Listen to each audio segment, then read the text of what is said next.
Just few more seconds. So we're linked it to the YouTube. So to stream, okay, the YouTube is on already.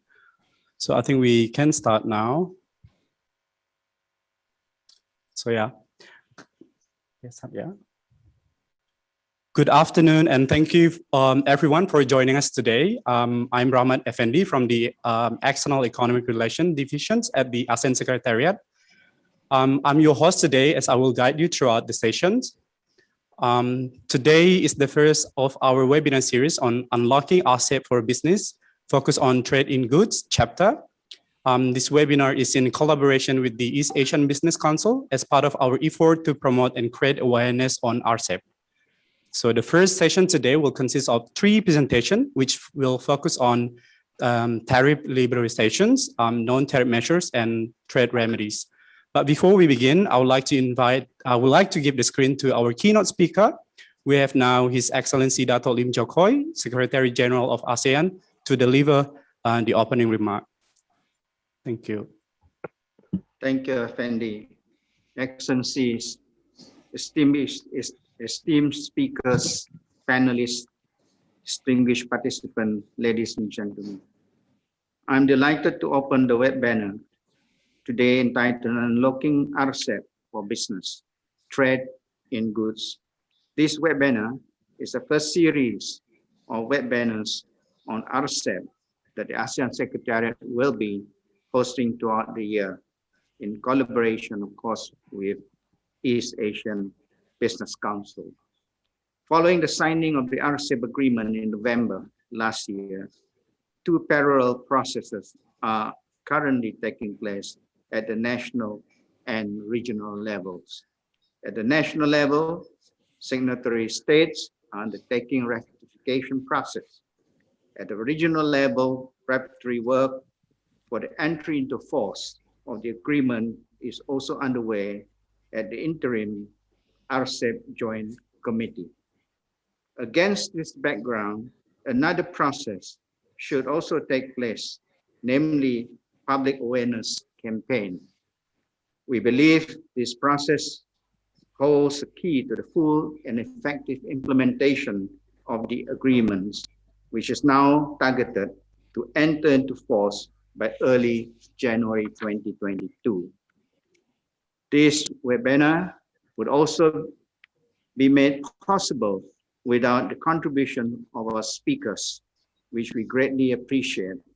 The experience, expertise, and knowledge will certainly add value to the webinars.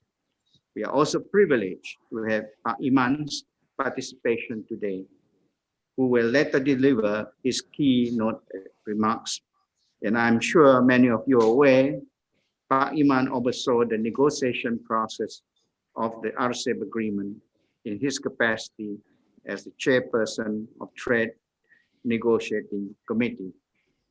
Excellencies, ladies and gentlemen, the COVID-19 pandemic has taken a grave toll on human lives, and needless to say, saving lives should take precedence. At the onset of the pandemic, ASEAN moved swiftly and introduced a number of measures to halt the spread of COVID-19, including the adoption of the ASEAN Comprehensive Recovery Framework at the 37th ASEAN Summit last year. The pandemic has dire socio-economic consequences. Last year, the region's economies experienced a contraction of -3.3%, causing millions of people to lose their jobs and income. As countries imposed lockdown and physical distancing policy, manufacturing facilities across the globe were heavily impacted, disrupting regional and global value chains, and in turn affecting the economic performance of countries across the region. ASEAN was not immune to this phenomenon, and saw its trade decline by 5.5% in 2020 in comparison to the previous years. Against this background, Rcep negotiation countries were steadfast to see the completion of the negotiation of Rcep agreement, and the negotiation process was continued through virtual means. The negotiators persisted for fruits when the agreement was signed by the Rcep minister in November last year.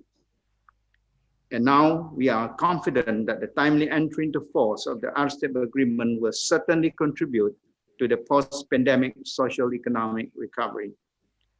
But for the Rcep agreement to serve this purpose, we will need to ensure a high degree of implementation by Rcep signatory states and utilization of Rcep agreement by businesses in the region. To this end, we need to continuously engage our cross-sectoral stakeholders, including our business people, hence our webinar today. I hope this webinar can address some of the lingering questions that business communities in the region might still have on Rcep. Among the questions I believe this webinar should ask or seek to address are the following. First, how the Rcep agreement benefit both MSME and large multinational corporations. Secondly, how can businesses plan for the implementation of Rcep agreement? And thirdly, what are the significant differences between Rcep and the existing ASEAN +1 FTAs, particularly the rules of origin under the Rcep agreement? I'm sure that our panel discussion today will provide us with a better understanding of this issue. I therefore encourage all the participants to make full use of our speakers present today by actively asking questions, providing comments, and food for thoughts, particularly on issues surrounding trade in goods. Excellencies, ladies and gentlemen, despite the grave challenges brought about by the pandemic, ASEAN economic outlook remains resilient. ASEAN economy is projected to grow around 4.1% this year and 5.3% next year. The positive economic outlook, however, is no reason for complacency. The risk of uneven growth looms around the corner, and the second wave of the pandemic has exacerbated the risk even further. Against this background, we need to mitigate such risks and ensure an equitable and inclusive economic growth that will narrow the development gap. In closing, I would like to wish you all to have a fruitful and productive discussion this afternoon. I hope that the business community in the region can benefit from this webinar and the follow-up. Thank you for your attention. Thank you, SJ Dato. Next, I would like to invite Pak Iman Pambagio, our former Rcep Trade Negotiating Committee Chair, to give his remark.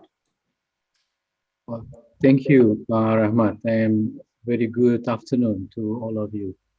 Let me first of all express my sincere appreciation for being invited to this important webinar, the first series of webinar on RCEP. Let me express my sincere thanks to the ASEAN Secretariat, Secretary General of ASEAN, His Excellency Dr. Lim Jokoy, Deputy Secretary General, His Excellency Satinder Singh, my dear colleague Anna Robiner, Director of Market Integration Directorate, and her team at the Secretariat, distinguished speakers and panelists, and last but not least, the East Asia Business Council, who had provided support even since we were at the early stages of negotiating the RCEP. I will begin by saying that the conclusion of the negotiation and the signing of the RCEP agreement last year were quite timely. It took place against the following backdrops, which remains in place today. Trade tensions among major countries persist. WTO was and still is at odds. The merit of globalization and multilateral trading system were being questioned. Economic uncertainty continues as the COVID-19 global pandemic keeps on haunting countries all over the world, and combining the global situation and the worsening impact of COVID-19, significant numbers of business now looks at moving their business back to their home or to close proximity. All this requires government and business to make some adjustment and construct new strategies to cope with the new reality. Hence, the importance of RCEP in addition to its initial objective of consolidating the existing ASEAN Plus One FTAs. The RCEP agreements opens up a prospect for market expansion and employment generation, and offers more opportunity for business to reap the benefit from the 15 RCEP economies in the next 10 years. It is considered as modern and comprehensive in a way that it goes beyond the traditional areas of goods, services, and investment.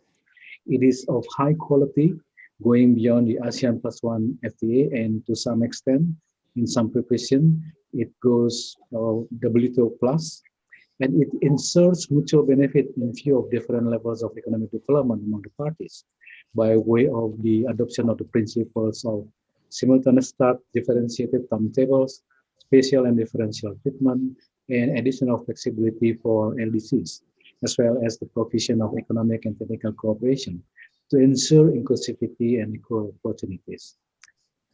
It could be considered as a balanced agreement in terms of commitments, roles, and disciplines, which bind parties to adhere to and accord priority to rules, transparency, and facilitation, as well as the primacy of rules and proper process, offer discretion and arbitrary decision-making process.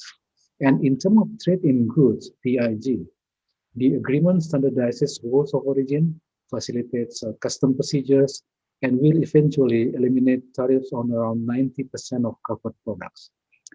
It also provides de facto FTA between countries that previously did not have any FTA relation between them. I'm talking about China and Japan, Japan and Korea, and New Zealand and Japan. They didn't have any FTA relation before the RCEP. So this would significantly enhance the operation of production networks and supply chains in the region. And once implemented, parties may enjoy the spillover effects from other FTAs, to which some RCEP countries are parties to such FTAs, thus opening more opportunities to play a bigger role in the global value chains. You could peel the onion a little bit. The RCEP provides access to a large market with immediate duty-free or reduced duty market access. The agreement includes prohibition on unjustified non-tariff barriers and discretionary licensing. And parties to the agreement are bound by provision relating to transparency and facilitation of rules, regulation, and custom procedures, which include clearance of goods within 48 hours, express consignment, advance warning, pre-arrival clearance, release of goods pending post-import verification, no pre-shipment inspection requirement, and the provision of STRACAP, which stands for Standard Technical Regulation and Conformity Assessment Procedures, which should follow the international acknowledged STRACAP so as not to create unnecessary impediment designed allegedly to discourage imports. Apart from the commitment directly related to the trade in goods, as I described earlier, the RCEP also requires parties to have competition laws and regulations to address anti-competitive practices. It provides for protection on IPR that goes beyond WTO TRIPS agreement by way of, among other, committing to technological protection measures and enforcement in the digital environment, as well as appropriate criminal procedures and penalties, again, unauthorized copying of cinematographic work on a commercial scale. The RCEP promotes transparency of rules and regulation on e-commerce and acceptance of use of electronic signature and electronic authentication, while promoting increased acceptance of digital version of trade administration documents. The agreement promotes transparency on government procurement rules, procedures, and opportunity, and it includes provision for review to ensure that the RCEP agreement remains relevant and responsive to the ever-evolving regional and global development. With all the features above, which go beyond the existing ASEAN Plus One FTA, I sincerely believe that business in the RCEP region can significantly benefit from the agreement once it enters into force. Its role in expanding regional trade investment will be especially important in the context of accelerating the economic recovery from the unprecedented impact of the global pandemic we are facing now.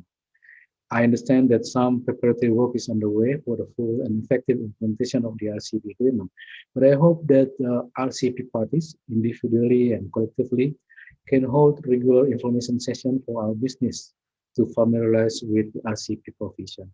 So I wish that this first session of webinar series on RCEP could provide stakeholders with a better understanding of on what has been agreed by the 15 countries in the trade in goods part of it, and for the governments and businesses to make the necessary adjustment and preparation. So once again, thank you for the opportunity given to me, and I wish you all a productive webinar. Thank you, Excellency, colleagues, ladies and gentlemen. Thank you.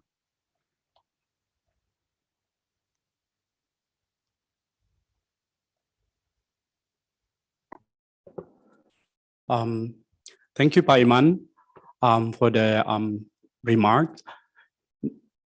Now we all know excited to listen to our key presenter, but I would like to invite our speakers and panelists for a short photo opportunity. So now may I request for our speaker and panelists to open the camera. Let us adjust the view first.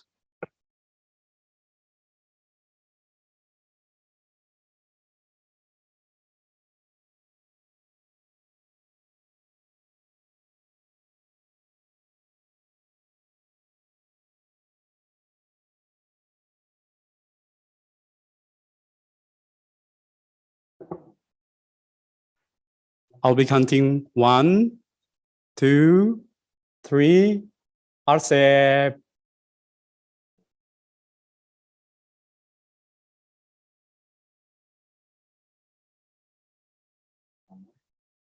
Okay. Is it okay? All right. All right. Thank you. Now, I just want to remind everyone for some of house rules. So all participant camera and microphone has been disabled. But should you have any questions throughout the session, please use the Q&A box. We will be able to answer after the panel discussions. And so without further ado, may I now give the screen to Ms. Anna Robeniel, the Director of Market Integration Directorate of the ASEAN Secretariat, to walk us through the overview of the trade in goods on the Rcep agreement. Take it away, Anne.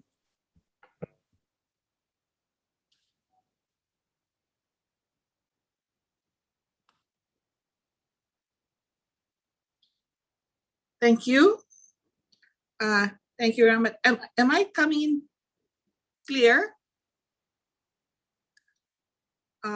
Apologies if I encounter several, technical glitches. I'm working from home and my internet may not be stable at all times. But anyway, Dato Lim Jokoy, Secretary General of ASEAN, Pa Iman, our beloved chair of the Rcep Trade Negotiating Committee, members of the panel, Ibu Donna Gultom, Dato Suparamaniam, Dato Ramesh Kodamal, and of course Maes. Thank you very much for accepting our invitation to participate at this first webinar. We also like to thank at the outset the East Asia Business Council for partnering with us in this important event. Ladies and gentlemen, participants to this webinar, good afternoon and a warm welcome to this webinar, Unlocking Rcep for Business, which, as mentioned earlier, is the first of a series of webinars that we would be organizing as part of our effort to promote and create awareness on Rcep as we work towards having the agreement enter into force, hopefully by 1 January 2022, if not early next year. So my role for this afternoon is to actually unlock Chapter 2, or the Trade in Goods chapter of the Rcep agreement. I listened to Dato Jokoy's 3 questions But for this particular presentation, by the end of this presentation, I mean, as you would see in the outline, I should be able to walk you through the TIG chapter by giving you a brief overview, highlighting on the key commitments and obligations that all 15 signatories to the agreement has made. I would be navigating Annex 1 of the Rcep agreement, which is basically the schedule of tariff commitments or the preferential tariff treatment in Rcep. And last but not the least, and I think most important of all, we would be unlocking Article 2.6 of the TIG chapter, which basically is the tariff differentials provision. In the next slide, please, let's go first to the overview. We would see that the TIG chapter itself has two sections. Section A, which is on the general provisions on market access. It covers articles 2.1 to 2.15. And then section B, which is a non-tariff measures, which covers article 2.16 to 2.21. Of course, 2.16 to 2.21 will be covered by my colleague later on when he talks about non-tariff measures. So what are, if I may go to the next slide, which are key commitments and obligations, I would really not dwell so much on what each specific articles or what the specific provisions of each articles are, because most of them are actually very straightforward. But just allow me to highlight the key commitments and obligations that the 15 signatory countries have made under Rcep. The first one is national treatment. I think most all FTAs that ASEAN entered into have national treatment provisions, which means that any good or any Rcep good from any Rcep country that enters into the territory of another ASEAN country or Rcep country should be given the same treatment as it would give to the same good that is produced domestically. So basically, no discrimination.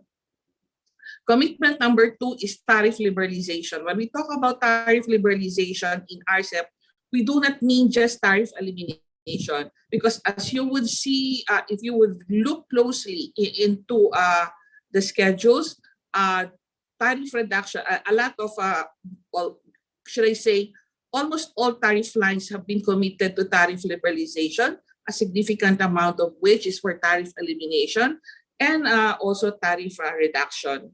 Next slide, please. This one, for most of RPCs, as I mentioned earlier, except for the least developed ASEAN member states, and to a certain extent, China and Korea, more than 65%, as you would see in that gray bars, more than 65% of all goods would have their tariffs eliminated upon entry into force of the agreement.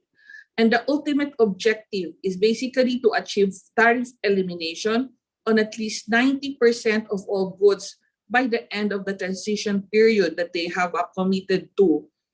There are goods that are classified as sensitive, and those are the goods that are in the blue bar, I mean the other blue bar,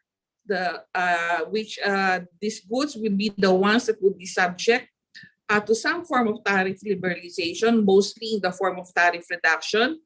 And those in the green bar, a very tiny percentage of all tariff lines, are those that have not been committed to any tariff liberalization. Now, the next slide would actually compare the level of tariff liberalization, elimination, if I may say, compared to in Rcep compared to the ASEAN +1 FTAs. Of course, we all know that the ANZ FTA still has the highest degree of a tariff elimination among the ASEAN +1 FTAs, followed by ASEAN China, ASEAN Japan, and ASEAN Korea are almost of the same level. India has the lowest, which is 80%, and Rcep, we are covering only 92%, at least at the first instance. And I guess when we listen to this presentation, we would know why it's only 92% and not even as high as what we have given or what we have in ASEAN, Australia, New Zealand FTA. So going back to the key commitments and obligations, we have commitment number 3 is basically on the next slide, please, Matt, is a commitment to eliminate agricultural export subsidies in line with the Ministerial Declaration of December 19, 2015. If you look at the other ASEAN +1 FTAs, I think it's only Rcep where it is clearly provided for, I mean, in terms of the elimination of agricultural export subsidies, only Rcep has this one. Of course, we also have a commitment not to adopt or maintain any NTM on the importation and even exportation of goods except when allowed under the WTO or in accordance with your WTO rights and obligation. There is also the general elimination of quantitative restriction. That means import-export prohibition, quotas, only in accordance with the WTO rights and obligations would they be allowed. And number 6 would be the transparency in the application of import licensing procedures. Commitments 4, 5, and 6 will be discussed in that session covering NTMs. So I will not dwell too much on that as well. Now let me bring you, I will not also go into why or how Rcep, next slide please, Matt, would benefit production networks and supply chains in the region, because a lot of it has already been written. A lot has been written about it and readily available if we just Google it. But I would be remiss in this presentation if I do not particularly highlight one of the most significant outcomes of the Rcep negotiations. The slide you see before you actually shows the FTAs between Rcep signatory countries.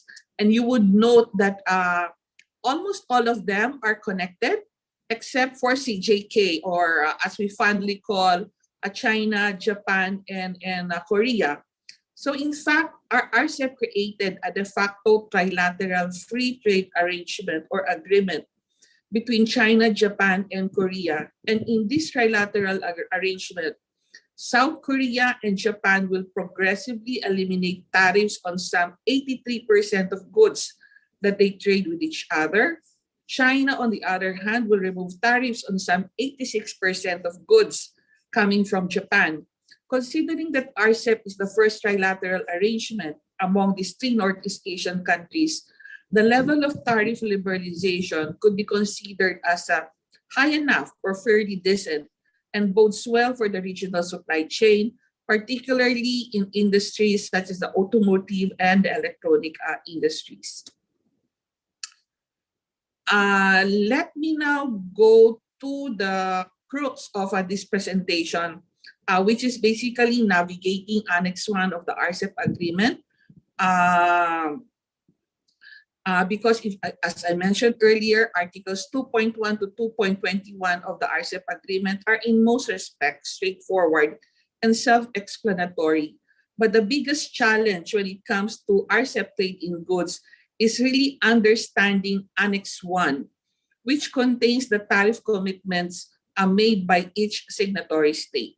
But let me first start with how signatory states schedule their tariff commitments. But before going into the nitty-gritty of those commitments, let me mention this. The tariff reduction schedules in Rcep were developed and negotiated based on HS 2012. HS means Harmonized Tariff Nomenclature. It is a tariff classification that's being used by the WCO, or the World Customs Organization.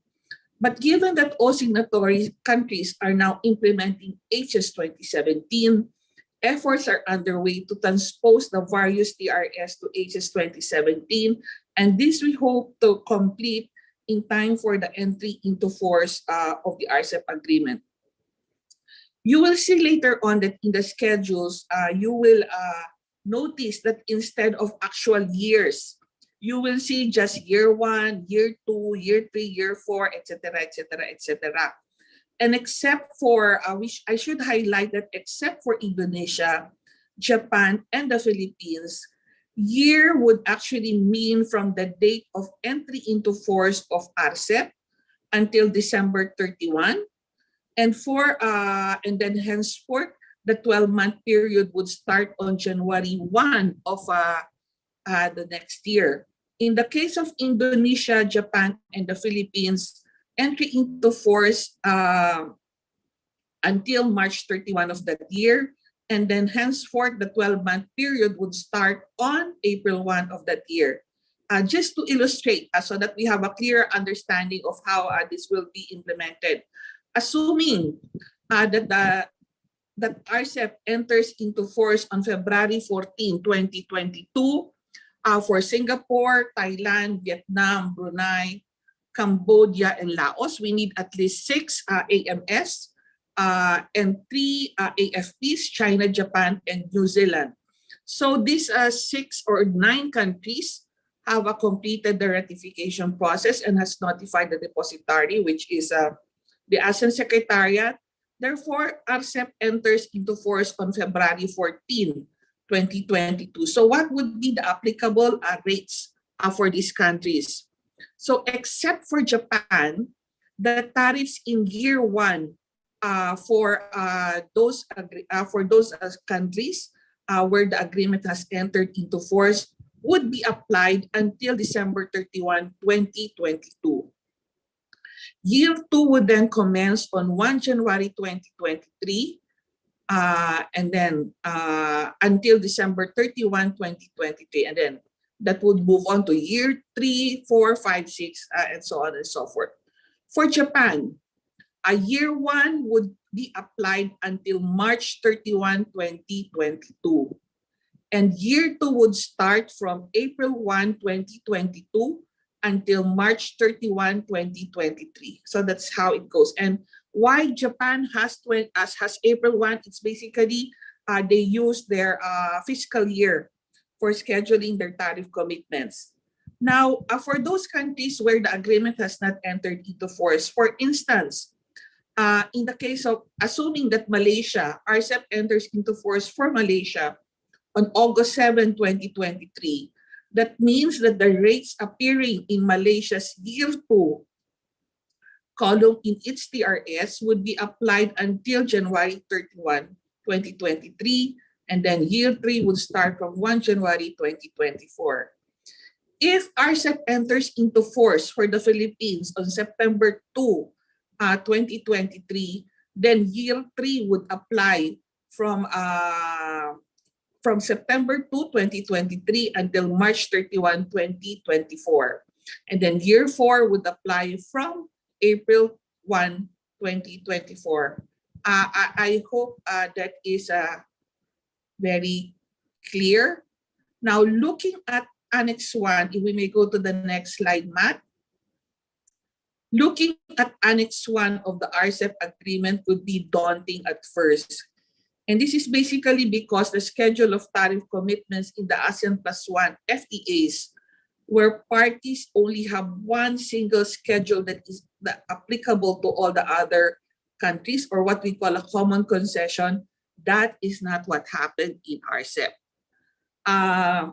Rcep allowed for multiple schedules because we cannot overemphasize enough the divergence in the development or the levels of development of the countries that participated in the negotiations, which actually translated into different national interests, different sensitivities, different trading partners vis-a-vis each other. And because of this, tariff commitments had to be differentiated as well and could not be avoided. And this has resulted to 4 different approaches to scheduling tariff commitments. So as you would see on the screen, there are 7 countries or 7 signatories who have only one tariff reduction schedule that is applicable to all parties: Australia, Brunei, Cambodia, Laos, Malaysia, New Zealand, and Myanmar. Now, Vietnam, Indonesia, Korea, and China have separate tariff schedules for each of the parties. Singapore, because it has committed to bind 100% of its tariffs, which currently have MFN 0 upon entry into force, you would not see in Annex 1 a tariff reduction schedule for Singapore. As for the other remaining countries, if we will go to the next slide, Thailand and Japan, sorry if the numbers are very small, that is actually a screenshot from the TRS itself. So for Thailand and Japan, they only have one single schedule. But the differentiated tariff treatment, you would see in that last column, in the remarks column, you will see what are the corresponding tariff commitment that they have made to the countries that are reflected in the column. In the case of the Philippines, if we go to the next slide, the Philippines has one schedule, but it has a separate section for tariff differentials. That's why if you would look at the remarks column at the last, you would be referred to that section where a corresponding tariff commitment has been made to that particular country reflected in that last column. So clear so far? So my next slide would actually show the steps to availing the preferential tariff treatment in Rcep, what you have to do in order to avail of the preferential tariff treatment in Rcep. Step 1 is basically to determine the tariff classification of a good. And as we all know, any good entering a customs territory has a tariff classification. For instance, AMS or the ASEAN member states use the ASEAN Harmonized Tariff Nomenclature that is based on the harmonized system, which is the tariff classification that's been used by the other signatories to Rcep. And there are several ways of getting the tariff classification of a good. You can always consult a product specialist, that's one.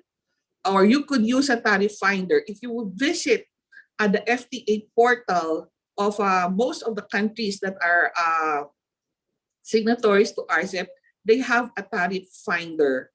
And then, or you could visit if you are an ASEAN, if you are in an ASEAN member state, then you could visit the National Tariff or Trade Repository, which also includes information on the tariff classification.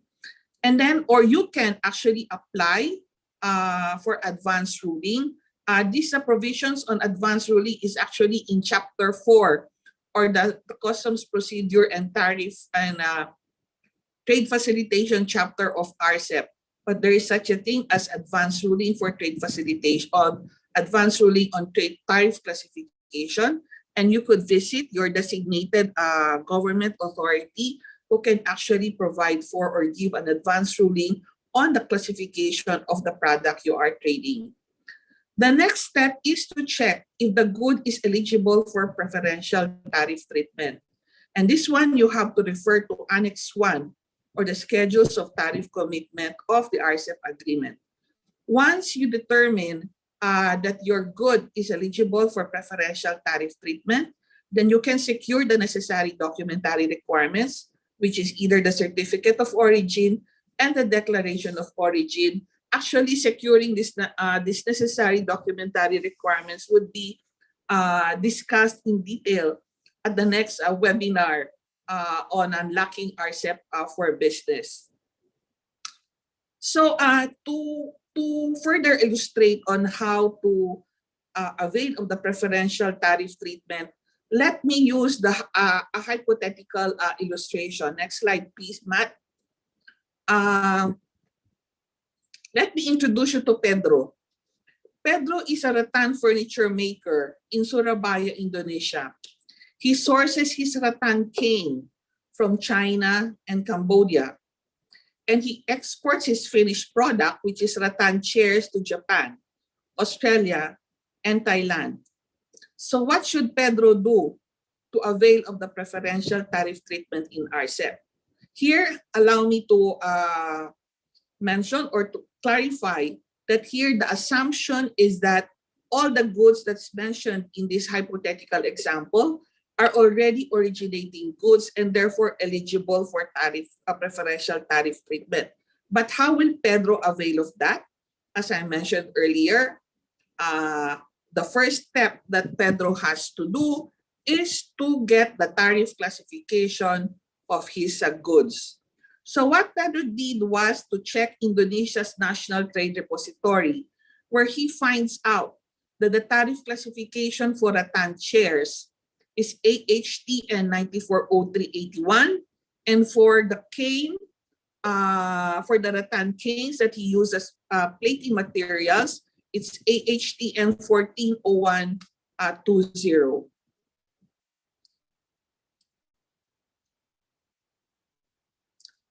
Now, the next step, now that he has the tariff classification, he has to check Annex 1 of the tariff, Annex 1 or the schedule of tariff commitments. For the cane materials, he would have to look at the tariff reduction commitments or the TRS of Indonesia, because he would be importing these goods from China and Cambodia. So he has to look at Indonesia's TRS, which show that cane materials or cane of rattan, cane made of rattan, is actually duty-free. So he processes this cane, he places a cane into a rattan chair, and the final product, which is the rattan chair, he exports to Thailand, Japan, and Australia. And here he checks the 3 schedules, that of Thailand, that of Japan, and that of Australia. In the case of Japan, the schedule says that it is duty-free. So, and then for Thailand, from an MFN rate of 20%, Pedro's rattan chair can actually get into the Thai market duty-free, because that is the commitment made by Thailand under Rcep. And in the case of Australia, rattan chairs is levied at 2% Rcep duties compared to an MFN rate of 5%.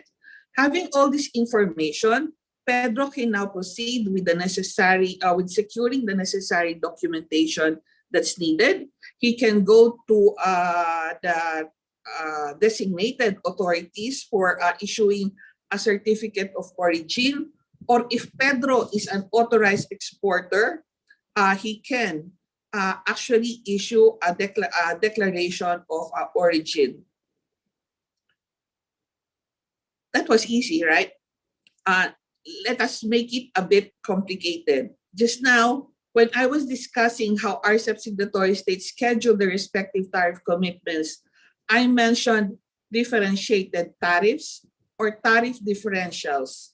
Tariff differentials, or TD, or actually we called him Tony during the negotiations process, is simply when a party has a different tariff commitment or applies different preferential tariffs to different parties for the same good.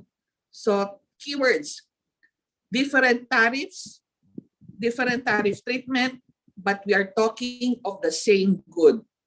So why does Rcep have tariff differentials when all the ASEAN +1 FTAs follow the common concession principle?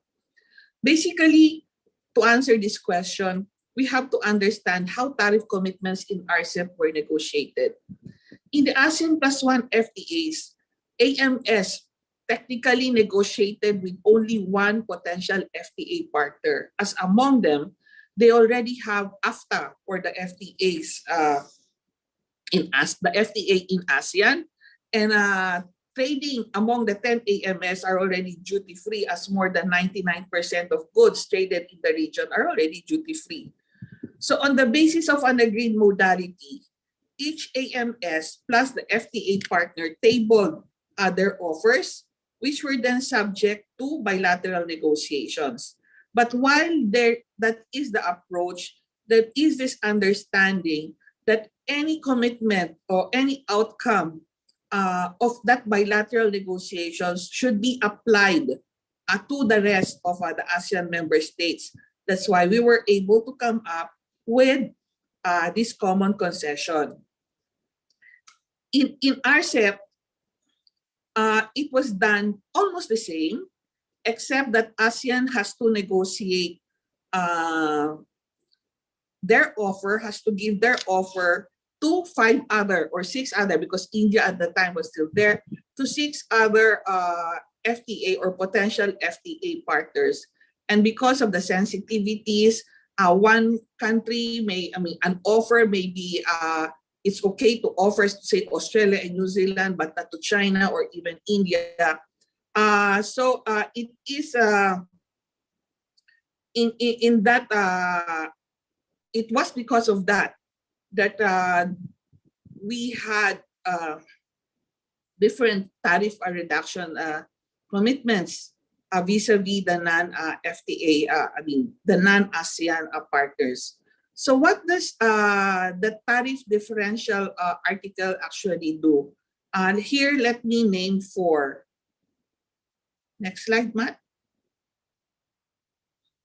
First, it establishes the understanding that all originating goods, even if subject to tariff differentials, would be eligible for preferential tariff treatment, provided that the exporting country is the Rcep country of origin. Rcep country of origin is defined in paragraph 2 of the article 2.6.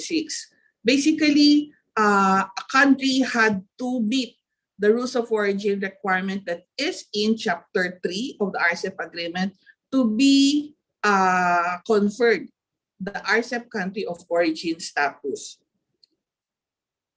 So even in the TD article, even if a product is subject to tariff differential, if the exporting party is also the Rcep country of origin, then he will enjoy, or they will enjoy, the preferential tariff treatment that exporting country is entitled to.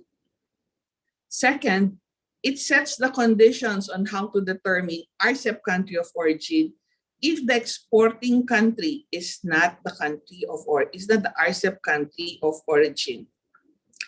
3, it sets the condition on how an exporting country could enjoy the preferential tariff treatment for those goods listed in the appendix, which is basically, the condition is basically domestic value content of 20% of the total value of the originating good. Here, maybe we have to explain. Annex Article 2.1 has an appendix which lists down all those for each country concerned, about 100 tariff lines that would be subject to these additional requirements or conditions for an exporting party to be able to enjoy the preferential tariff treatment. It doesn't mean to say that only those 100 tariff lines are subject to TD, because if you look at the schedules, there are actually more than 100 tariff lines that are subject to tariff differential, except that only those goods appearing in the appendix are subject to these additional requirements in order to be able to enjoy the preferential tariff treatment. The 4th item here in the, that you see on what TD article do or does is that it sets the preferential tariff treatment that the importer could claim if the exporting country is not the Rcep country of origin. So as I mentioned earlier, if we may go to the next slide, Rcep in negotiating the Rcep tariff commitments is actually the same as the principle that we have followed in the +1 FTAs. But basically, just to illustrate how tariff differential works, Matt, what happened to your screen?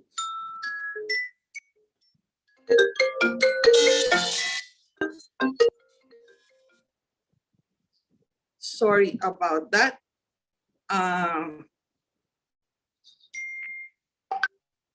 But basically, the tariff differential article seeks to address or the issue pertaining to circumvention. If you would look at that, if you would look at this slide, for instance, let me refer to as an example to cotton blouses, short blouses, open shirts, and similar shirts.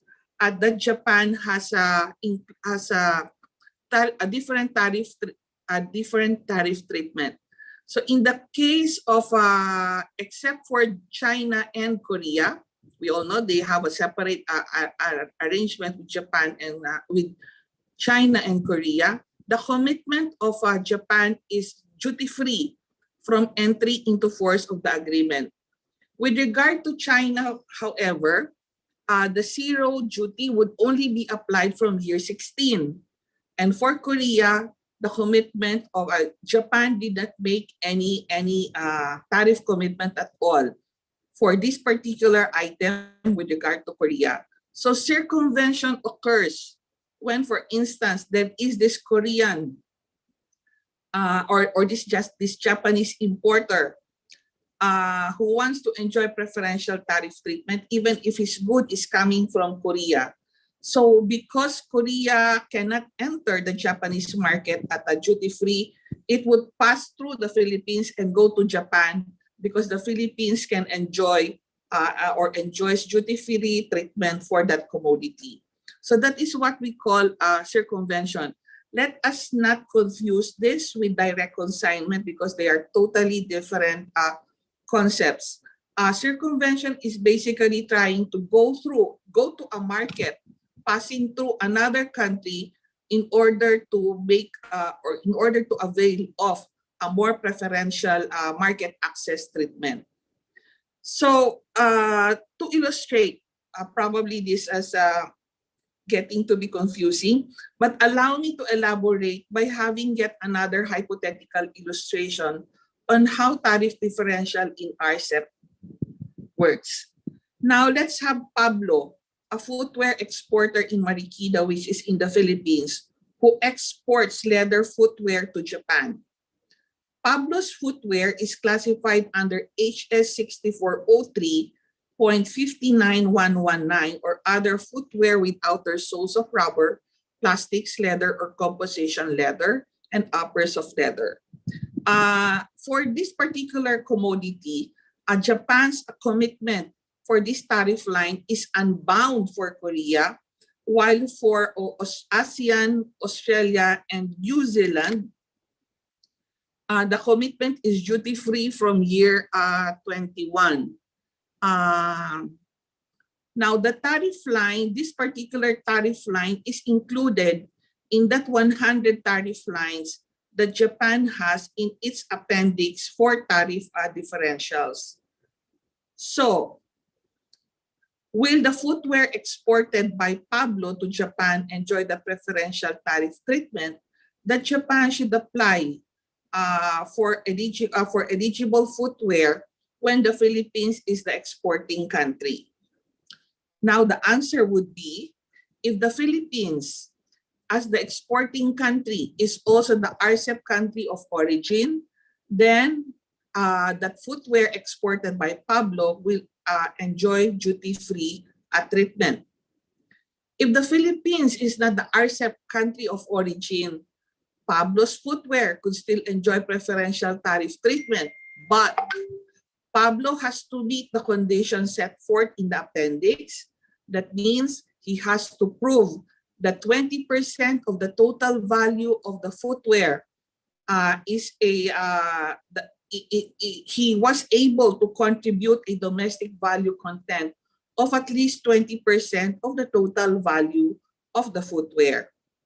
If Pablo is not able to meet the 20% domestic value content, then the Rcep country of origin will be that country that contributed the highest value of originating materials used in the manufacture of that footwear. Therefore, the preferential tariff treatment will be the rate that is applicable to that country. Next slide, please. So if the exporting country, this particular slide would show what would be the preferential rate that the importing country would apply to the same originating good. So here, maybe Pablo doesn't want to go through the nitty-gritty of finding out, the documentation requirements to actually claim a preferential tariff duty. So the importer, he would ask the importer from Japan to just make a claim that in accordance with this TD article. So if the exporting country is not the Rcep country of origin, and the importer is not able to determine the Rcep country of origin, then the importer himself can make a claim for either the highest preferential rate of the importing country, that the importing country applies to the same good from any country that contributed the highest originating material to the production of that good. Or he can make a claim for the highest preferential rate that the importing country applies to that same originating good from any of the parties. So assuming that this particular good, it is subject to tariff differential, and for instance, say the highest preferential tariff is given to Malaysia for that same commodity, then that importer, the Japanese importer, can use that as the highest, as the preferential rate for the footwear that he is importing from the Philippines. Next slide, please. So essentially, the TD article is an effective deterrent to possible circumvention. Why do we say that? Because of basically for the exporting country to be the Rcep country of origin, meeting the additional requirement of at least 20% domestic value content for those products that are listed in the appendix of the TD article, it may be difficult to achieve because even if you're able to meet the 20% domestic value content, but the process by which you were able to attain that is only a minimal operation, then it does not count. If you're able to meet the 20% domestic value content, it could result to a different good altogether. And this may no longer be the original good subject of a tariff differential, then Article 2.6 or the TD rules will not apply. You would also note that in the appendix itself, a significant number of goods in the appendix are goods that are wholly obtained. Fruits, there are fruits, vegetables, fish, processed agri-food products that requires, or meaning they're already finished goods that you couldn't add more to it other than a minimal operation. That's why we say that the TD article is an effective deterrent to possible circumvention. Next slide. Oh, I'm concluding.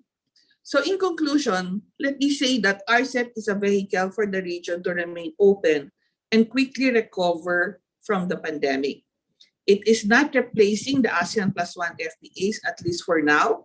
Therefore, businesses in the region have actually a choice. They can make business strategies on which of the FTAs would actually benefit them most.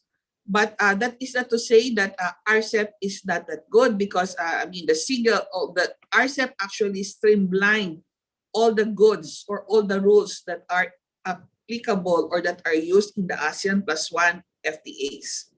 And despite the absence, hopefully temporary, of India from Rcep, the benefits accruing therefrom are still significant enough to generate welfare gains, attract investment, open up market and employment opportunities, especially for those production networks and supply chains that are in the region. The success of Rcep will only happen if we get the support from the private sector and from the industry themselves. As we go through the implementation of Rcep, we hope to engage the private sector as to the difficulties, perhaps implementation issues that they may encounter, so that appropriate interventions could be made. With that, allow me to say thank you, and I think we have we have a session for questions and answers, which I may answer later on. Thank you very much. All right, thank you, Anne.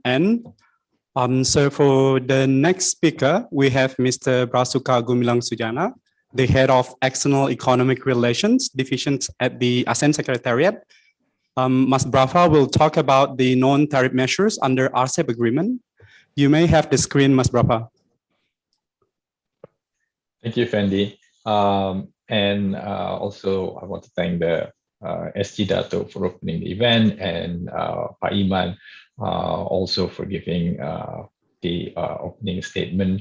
Coming after Anne and Pak Iman is always a tough act, because they were involved quite closely with Rcep negotiations from the beginning until the end. Whereas I was privileged enough to help backstop a small part of it, which is customs procedures chapter, for I think for 2 years until it was concluded, at least until the negotiations were concluded.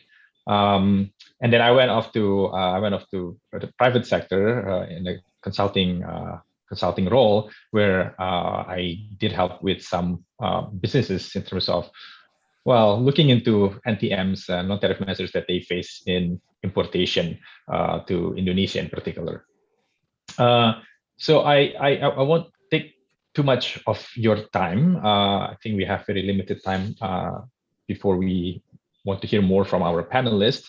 But I'm going to start first with, I guess, with a story of, well, similar to what Anne has shown with Pablo, and this time it's with an apple. And so just to illustrate a couple of points in terms of why non-tariff measures could be used for beneficial purposes, for valid reasons, but also sometimes it cuts the other way for something more politically expedient, but probably less helpful for business. So as it happens, if you were to import, this apple comes from a non-Rcep country, by the way. If you were to import an apple, you would have to basically go through both documentary processes and physical inspection. So if I just want to take example of Indonesia, because this is where I'm based. So to clear the apple imports, you would need to have a phytosanitary certificate from the exporting country. You would need what is called a prior notice on fresh food and certificate of analysis. And there could be also other, of course, import requirements, import certificates, registration, not to mention perhaps some requirements from the exporting countries, maybe something like fumigation and chemical content of the pesticides. I don't know, don't take my word for it. I'm not an expert on apples. But this is, and so it happens that actually several years back, there was, first of all, there was something along the lines of like bacterial infection in this particular type of apple in the exporting country. So there was I don't think there was any additional requirement that, but before it could be exported, the apples need to go through additional checks, basically make sure that the apple exported are safe for you. So that's I guess one example where non-tariff measures are actually used for a valid reason. I don't want my apple to be contaminated with bacterial infection, but also several years back, there were also a dispute at the WTO because there were some import restrictions, basically limiting the volume of exports, not only for apples, but for a number of agricultural products. And so it became a dispute because it unnecessarily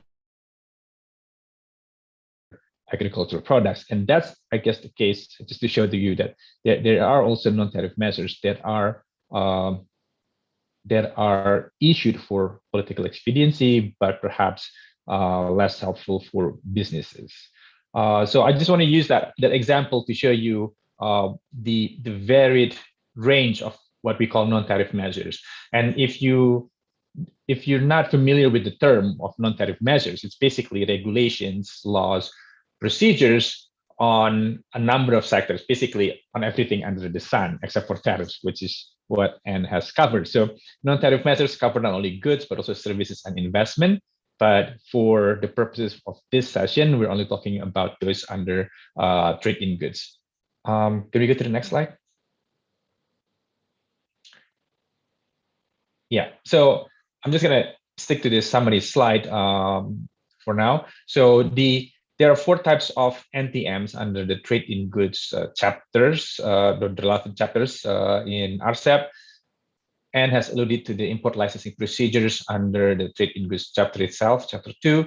And then there are also customs procedures and trade facilitation chapter dealing with customs procedures. And then there are different chapters on sanitary and phytosanitary measures. Basically, those are for food and fruits, vegetables, meat, this kind of produce. And then there's a chapter on what we call standards, technical regulations, and conformity assessment procedures, which cover what is essentially manufactured products, but also things like cosmetics, medical devices, traditional medicine, that kind of products. And so, why are we talking about NTMs? I mean, tariffs is obviously quite important for your products when you're importing and exporting. But apart from tariffs, NTMs are also becoming more important because, first of all, they do serve legitimate reasons, like I mentioned, for health and safety reasons, security also, but they could be costly. One estimate shows that it accounts for 1.6% of GDP on average.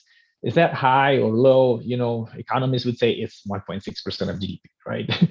They hide behind the numbers. But it's also been estimated to cost double that of tariffs itself. So I think, I don't have the numbers here, but if I could show you the numbers, I think the tariffs impact on business has been decreasing, but non-tariff measures have actually been increasing for the past decade or so. And out of those non-tariff measures in goods, SPS and TBT actually account for a big portion of non-tariff measures. Just out of all the categories under trade in goods, they comprise between 82% to 86% for the Rcep countries. Basically, 82% is the ASEAN average, and 86% is the average for the other 5 countries. And if we run the numbers against all other categories of NTMs in services and investment, the proportion still comes to between 50 to 60% of all NTMs. So SPS and TBT are quite significant portion. They are, of course, counting sort of issues because SPS and TBT authorities are actually quite diligent in terms of notifying their regulations to the WTO. So I get this number from the WTO website. And other authorities, they may not be aware of the obligation to notify the WTO. So it shows that the authorities in charge of SPS and TBT are quite compliant in terms of notifying their regulations to the WTO, and their regulations should be relatively easy to find because they have been notified and published both domestically and at the WTO. Now, NTM is not, like I mentioned, they're not barriers, they're not bad in itself. And looking to the future, they're likely to increase because of economic complexity. In fact, in fact, the higher income countries would have more NTMs compared to lower income countries because they have more products to regulate, they have more types of services to regulate, products that don't exist 5 years ago or they don't exist now, they might appear in 5 years' time. But they also may lack certain transparency. Not all agencies publish their regulations. In terms of implementation, there could be consistency issue and also predictability. Certain importers, for example, may receive different treatments when they import apples this month and then another crates of apples next month for various reasons. So this is where Rcep is trying to help, is in terms on across all these chapters. If I can summarize, is that Rcep is trying to help with transparency, improving transparency, consistency, and predictability. And how do they do this in Rcep? First of all, in transparency measures, there are, across these chapters, there are provisions about publications of regulations, and not only publications of the final regulations, but also of draft regulations. And also notification to the WTO. This is already an obligation for WTO members, but Rcep reaffirmed that and also allow notification to other members of Rcep. Now, related to publications, actually, there are provisions where there would be a gap between, or what I would call advanced publications of the draft regulations. So this, in essence, is to give time to other Rcep members to provide comments, but also more importantly, to allow businesses to also an opportunity to comment on this draft regulations and regulations. And if the final regulations have been drafted, then it's to allow businesses to modify their production process or their export process to be in line with new regulations. And so that is something I would say most Rcep members already have sort of domestic consultations for businesses. But what is also new is that Rcep also allows for consultations with businesses in the exporting countries. So then that opportunity to comment is extended not only to domestic businesses, but also to business in another country. So they would be familiar with the new regulations and with the new procedures. And then there are also a number of provisions regarding consistency of implementation. For example, in the customs chapter, trying to at least ensure that implementation of customs regulations and customs procedures are consistent across all customs offices.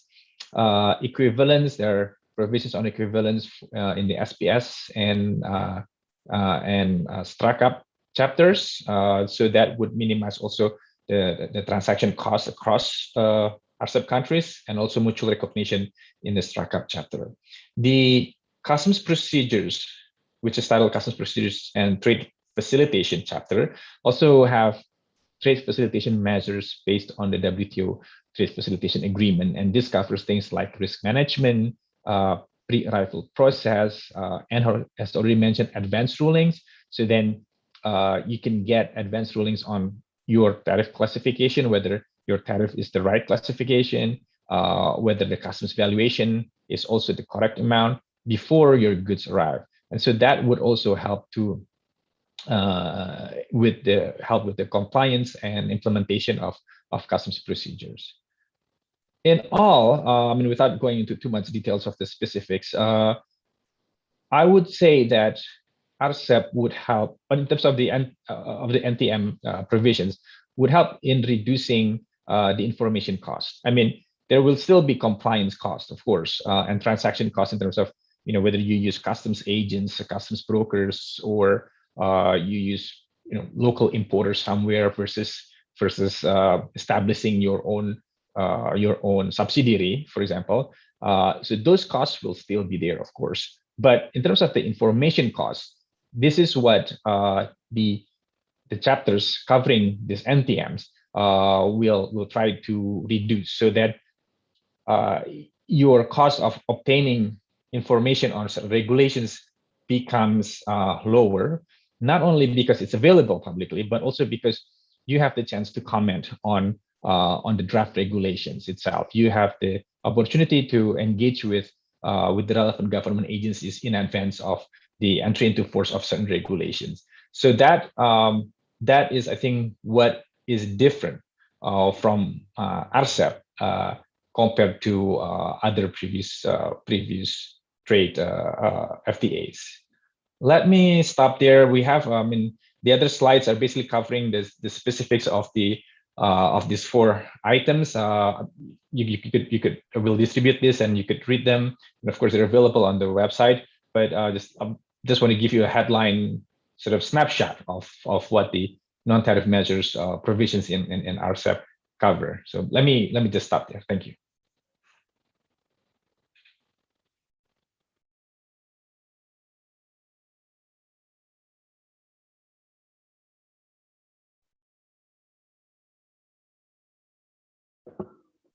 All right. Thank you, Mas Brafa. Our last presenter is Mr. Oscar Fernando, a young professional at the WTO. Oscar will provide an overview of the trade remedies under Rcep agreement. Over to you, Oscar. All right, thanks, Fendi. I'll just get my slides up. Can you see the slides now? Yes? All right. So first of all, thank you for the ASEAN Secretariat for hosting this, and also the support from the East Asian Business Council. Also, thanks for inviting me to share some of my experience or from my takes on the trade remedies chapter in the RCEP agreement. I'm no longer with the ASEAN Secretariat, but I had the privilege to surface the RCEP negotiations for quite some time, and to saw the conclusion and the signing of the agreement. So first of all, the trade remedies chapter in the RCEP agreement are comprised of 2 sections. There are sections on Rcep, the RCEP safeguard measures, and also there's a section on anti-dumping and countervailing duties. Now, as the name, from the name you can tell that this is actually a remedy mechanism to address a trade situation happening because of this agreement. So on anti-dumping and countervailing duties, I'm not sure how familiar with this, and it is quite technical. But the RCEP, the agreement or chapter on trade remedies reaffirm rights and obligations of the members in the WTO. There are not much substantive obligations or provisions in this section, but it does provide better clarity for investigations, notifications, and other procedural procedures for anti-dumping and countervailing duties investigation and initiation and the implementation. And then the next section is the RCEP safeguard measures. So as the name is like a safeguard, so it provides a mechanism for RCEP countries to introduce safeguard measures if there is a surge of imports in certain products because of the RCEP agreement that cause or have threat of serious injury to the domestic industry. So for if you take the earlier examples, if Pedro is doing really good and Pedro exports is like flooding another country of Rcep, then the importing country could take a measure to remedy the situation. All right. And these are some of the main elements in the anti-dumping and countervailing duties. They enhance the procedures for investigations. There are better clarity on some methods of zeroing when determining margins of dumping, if you're familiar with the zeroing mechanism. And there is also how to treat confidential information. And one of the important things is that this section is not subject to dispute settlement. So in other words, if there is a country who do not really comply or implement the provisions in this section, they cannot be brought to the dispute settlement. And then there is also an annex listing down some practices by RCEP countries related to anti-dumping and countervailing duties proceedings. I'm going to talk more about the safeguard because I think this is where the section that could have more impacts on businesses. So first, why is it necessary? Why couldn't we just rely on the WTO safeguard mechanism? Because the WTO or other FTAs also have a safeguard mechanism. So safeguard is it is intended to provide a breathing space or a timeout for a country if there is a flood of imports because of commitments made in the RCEP agreement. However, because like when you impose a safeguard measures, you basically cancel out the commitments that you made. There are also some rules on how to apply them to prevent authorities from arbitrarily imposing safeguard measures to cancel out the benefits of this agreement. Under the RCEP safeguard measures, what can be allowed to be imposed are suspension of further reduction.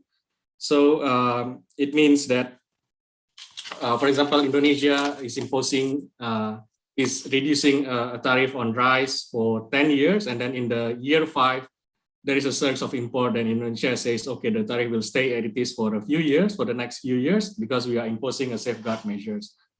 Or they can reinstate the MFN rate. So it means that they will bring back the situation of the tariff on rice to the situation where there is no Rcep, or they can bring back to the MFN rate before the entry into force of the Rcep agreement. And then one important thing is that the section on safeguard in RCEP, there is the tariff rate quotas or quantitative restrictions are not permissible. So a country cannot just impose a total ban of imports or a total ban. They said like we only want to accept imports of certain tons or certain numbers of products because we are imposing safeguard measures. So they cannot do that. They can only take tariff measures. All right. So to illustrate, in a normal trading condition, so if you see there is a WTO bound rate, this is just a hypothetical example. The WTO bound rate is like the ceiling, it's like the glass ceiling that the commitment that a country made in the WTO.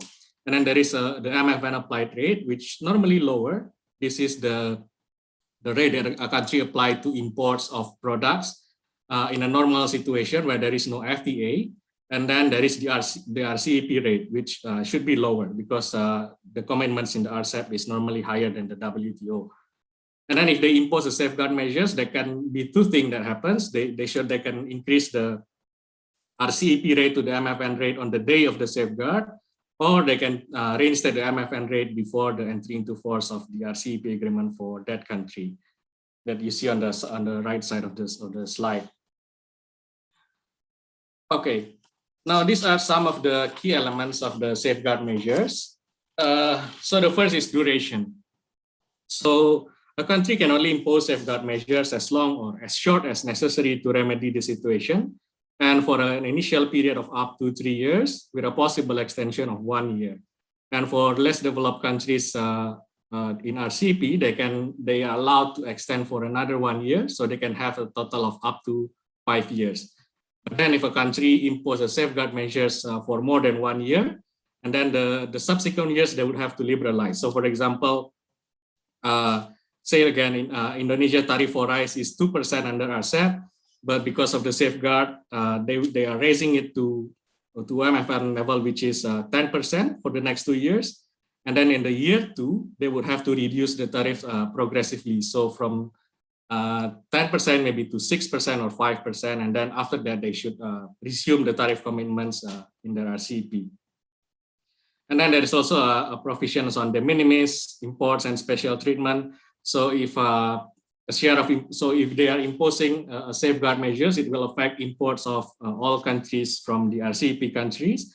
And if the share of imports of certain countries less than 3% individually or 9% collectively, those countries will be excluded for the imposition of these safeguard measures. And then LDCs are also excluded for imposition of safeguard measures, meaning the LDCs exports will not be affected by such measures. And then there's also a provision on compensation where if a country imposes safeguard measures under Rcep, then they will have to provide compensation to affected countries to maintain the level of trade, so to maintain the balance of trade between those countries, so not to disturb the situation, the economy. And then there is a provisional safeguard measures. There are also like provisions on notifications, consultations, and investigation procedures, right? And then to compare the RCEP and the WTO safeguard measures. So the first is, why is it necessary, is because the reasons or the cost for imposing an Rcep safeguard measures. So if you want to impose an Rcep safeguard measures, the reason or the cost should be the commitments of this country in the RCEP agreement. Well, if you want to invoke the WTO safeguard measures, it should be because of the commitments of this country in the WTO. So in a way, you cannot, the country cannot invoke WTO safeguard measures to address a surge of imports or an injury to the domestic industry that happened because of the RCEP agreement, and the other way around. All right, and then the duration is different. For RCEP, it's 3+1, and then another one for LDCs, and then the WTO it's longer. And then the form of safeguard measures are also different. In RCEP, you can only use the suspension of tariff reduction or elimination, or you can go back to MFN rate. While in the WTO, there is no explicit rules on how high the tariffs can be raised when they impose safeguard measures. And also in the WTO, there are rules on how to manage the quota. If the country choose to apply quota or quantitative restriction as their safeguard measures. And then the affected parties are also different, of course, because the RCEP safeguard measures will only affect originating goods from RCEP parties, meaning they will only affect those goods that are traded under the RCEP framework. While if you invoke the WTO safeguard measures, it's probably going to affect all the WTO members. And then the de minimis requirements are also different. The RCEP only exclude LDCs, while the WTO safeguard mechanism, they exclude developing countries and LDCs. And then the period where you can use the safeguard or you can invoke the safeguard is also different. So in the RCEP, earlier Anne talked about the tariffs commitment, and then the commitment will phase out actually not just during the entry into force, but it can take to 10, 15, or 20 years of the agreement. So in RCEP, a country can invoke the safeguard up to 8 years after the phase out schedule of that goods. So for example, for if we are talking about rice, maybe the phase out will end in the year 10, and then that means the country can invoke safeguard on rice on the year 10 up to 8 years after that. So like 18 years after the entry into force of the agreement. While in the WTO, there is no specification, there is no explicit rules on this, which make the WTO safeguard is sort of permanent. You can invoke it anytime. And then there's the technicality. So maybe this is like a hypothetical examples where it's like some illustrative scenarios where RCEP safeguard measures cannot be introduced because of all the elements that were said earlier. So the first one, for example, I'm using Indonesia because I'm from Indonesia. So Indonesia saw a 300% increase of imports in coffee beans originating from Brazil in the past 1 year. So in this case, Indonesia cannot introduce a safeguard measures under RCEP because Brazil is not a party to the RCEP agreement. So they would have to resort to other mechanisms, to the WTO, or if Indonesia has an FTA with Brazil in the future. And then the second example is, for example, Indonesia saw a 500% increase of imports in chicken from China in the past 1 year, but Indonesia did not actually make a tariff commitments for chicken in RCEP. So in this case, Indonesia cannot also impose or introduce a safeguard measures because the surge of imports must have been occurred not because of the commitments of Indonesia on chicken in the RCEP, because Indonesia did not make any commitments on chicken in the RCEP. And then the third example is, for example, Indonesia saw a 500% increase of imports in rice from Japan between January to December 2040. But then Indonesia's commitment for rice in RCEP agreement actually phased out for Japan in 2030. So in this case, Indonesia also cannot introduce the safeguard measures because Actually, Indonesia can only invoke safeguard measures for rice up to 8 years after the schedule is phased out. So in this case, up until 2038. So 2040 is too late now, right? And then the last example is if Indonesia saw a 300% increase of imports in semiconductor in the past 1 year, but then actually Indonesia does not have domestic semiconductor industry.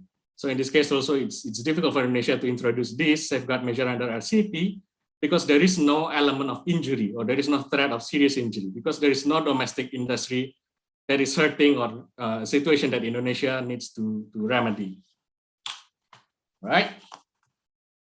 Now, another example is an illustrative scenario where RCEP safeguard measures may be or could be introduced, right? This is a hypothetical simplified examples.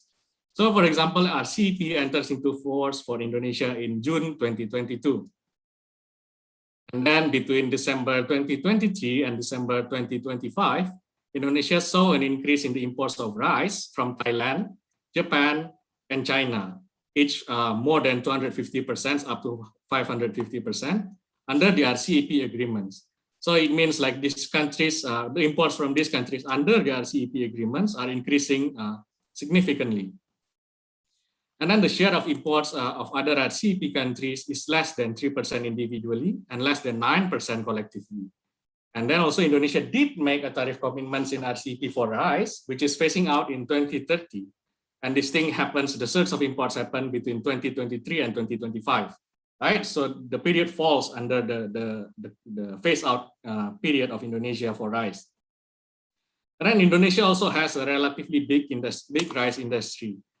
However, during the concerned period, the sale of domestic rice in Indonesia has generally declined by more than 50%.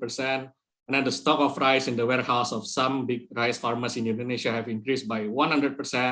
And then in this period, many small rice farmers have gone out of business because they cannot compete with the imported rice. Right? So in this case, in this scenario, then Indonesia could introduce an introduction of safeguard measures. Of course, they would have to go through all the investigations and notification process and consultation. And then after thorough investigations and proper consultation with Thailand, Japan, and China, Indonesia decided to reinstate the MFN rate for rice originating from Thailand, Japan, and China for the period of 2026 June until 2027 June. Right? And then Indonesia has also agreed to provide compensation in the form of further reduction tariffs of coconut from Thailand, scarves from Japan, and shoes from China, because as it states out in the agreement. Right? And then the last thing to conclude my presentation is like, what if your business is the one affected by the trade remedies actions? Right? What if your business is threatened by a surge of imports because of the RCEP agreement? Or what if your businesses are the one you're exporting and then you are experiencing a trade remedies measure or safeguard measures in your exporting market? Then what you have to do is like, because these measures are imposed by governments, so you would have to notify and consult your authorities. You need to talk to them like, see, my business are being threatened, or my exports are experiencing safeguard measures and such. And you also need to cooperate with authorities during the proceedings, because you will need to provide a lot of data. You will need to provide what are the evidence that your business is threatened or you are experiencing injury and other things. And then you also need to talk with other businesses in the industry, because chances are, if there is a safeguard measures or if there is a surge of imports, chances are you're not the only one who is suffering, because like other businesses in the same sector could also see the effect. And the more businesses or the more companies raising or notifying the governments about this, the more attention you will get from the government. You know, it raises the level of seriousness of your case. I think I will stop here. That will be my presentation. Thank you.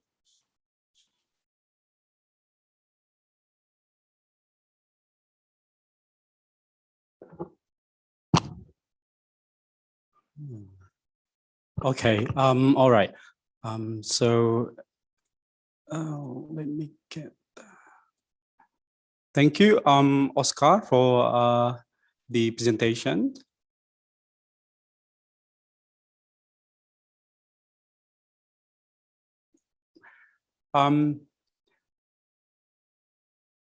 Now, we will be moving on to the next part of the program. We have panel discussions, and then for these sessions, I would like to invite Ms. Maria Esperanza Alconcel, our senior expert on trade, international trade. Maes will be our moderator for the panel discussions. So Maes, you may take over now. Thank you. Thanks, Effendi. Hello, everyone. Good afternoon. Salamat siang. I hope I got that correctly. So first of all, I'd like to take this opportunity to thank everyone for this opportunity to moderate this session. I know there's a lot of good moderators, possible good moderators out there, but choosing me, it's an honor, especially when I'll be alongside with very excellent panelists. Of course, it's also, I'm also very happy to see familiar faces. SG, Dato Johoy, Pa Iman, Anna, Brava. I'm very happy to be here, basically. So for the panel discussion, we will be having the first part. We'll be talking together with my panelists on the benefits of Rcep for businesses. And then we'll have the second portion on Q&A. So I would just like to start with saying that when the Rcep agreement was signed in 2014, in November 2014, I was very happy with the news, because as a former trade negotiator, I know how difficult it is to negotiate an FTA, especially when it involves 15, 16 countries. So I was very happy to see that. I know how hard it was for our trade negotiators. I left the Philippine government in 2014, November 2014, and I was part of the commencement of the Rcep negotiations. I was lucky enough to probably escape the painful process of negotiating the Rcep, but I'm happy to hear that it was finally signed. But coming from the private sector, because I was also with the Singapore Business Federation for a few years, where I was doing FTA education and outreach. I was representing and advocating for the interests of businesses in the region. My question is, what does Rcep mean for businesses, especially for MSMEs, in real and practical terms? So how can companies in the region benefit from the Rcep? So with me, I'd like to introduce my panelists one by one. So first one, Dato Superamanyam.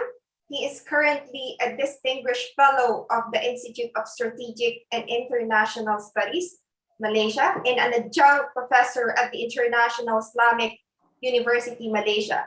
He is also a member of the International Advisory Board and fellow of the International Academy of the Belt and Road Initiative based in Hong Kong. He is also a board member of a couple of public listed companies in Malaysia. But prior to that, he served the Malaysian government for over 30 years. And he held various positions at the Ministry of International Trade and Industry, including Senior Trade Commissioner of Malaysia to Hong Kong and China, Director for International Trade, Deputy Secretary for Trade, and Ambassador or Permanent Representative of Malaysia to the WTO. Dato, so what do you think is the benefit of Rcep in real and practical terms for businesses?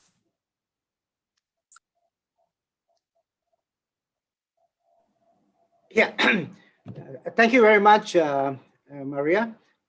Maria, Mice, whatever. And I'm meeting you for the first time. I'm sorry, if I'm not able to get your name right.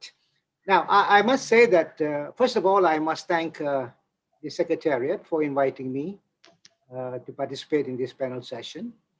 And it's good to see a couple of my old friends, from the Secretariat who are with us today, especially the Secretary General, Jokoy, with whom I worked for almost 15, 20 years, in various fora. Now, let me say that the three presenters, the three presenters have been very comprehensive in terms of what they have to say on tariff schedules, on trade remedies, and non-tariff measures. There's a lot of useful information that they have given. And I was thinking to myself, there's so many elements, including technicalities and so on, which I'm sure the private sector, the businesses will not be able to understand. But there's a lot of useful information. I'm wondering whether one of the takeaways, or one of the deliverables of this session would be for the Secretariat to come out with a guidebook, exactly what they have said about, the tariffs. Anna has gone into very detailed aspects of it. Very good, it'll be useful. Whether the business people will read all that, that's a different story. But I think that is something that has to be done. But I want to present the focus of my presentation, as the Secretary General was trying to allude to, and as you have said, Madam Chairperson, moderator, whatever, what will be the benefits for the business community? I mean, at the end of the day, trade agreements are negotiated by trade policy officials, by governments. But the beneficiaries of trade agreements are the business people, the companies. Now, if they are not able to understand and operationalize or translate all the commitments into tangible commercial opportunities, then then the exercise of having an FTA would be an exercise in futility. So that is why I think it's very important for us to engage the business, to explain to them what it is all about. But in a nutshell, I just want to say broadly that the agreement, of course, will have a very significant impact on the economic and trade creation aspects. And the trade creation aspects are the ones that are going to appeal a lot to the business sector. Because the manufacturers, exporters, companies are only interested in trading their product. They want to know where the markets are, how it can make it easier for them to export, and so on and so forth. And what they need to know, first of all, is that under the Rcep, what are the benefits? How is it going to be meaningful to them? How are they going to benefit from it? I mean, there are four broad areas, actually. You have one, of course, improved market access for sure. And I'll talk later on some specific areas. Then, of course, you have enhanced participation in new value chains. We're already in value chains, but how we can, further enhance that. And more importantly, I think one aspect of the agreement talks about economic cooperation, and this is where I think there will also be opportunities, for to what you call increase economic, collaborative, and synergetic linkages for the private sector I'm talking about. And lastly, of course, it will strengthen the supply chains. So these are some of the main benefits. But let me now focus my rather short timing that has been given, 10 minutes, on some key areas under which I believe there are trade creating elements which will be particularly important for businesses. Now, first of all, I mean, this has been alluded to, and I talked about reduction, elimination of tariffs and all that. And this is important for businesses for sure. And we are told that about 90% of the goods will be brought down to zero over a 20-year period. Very good.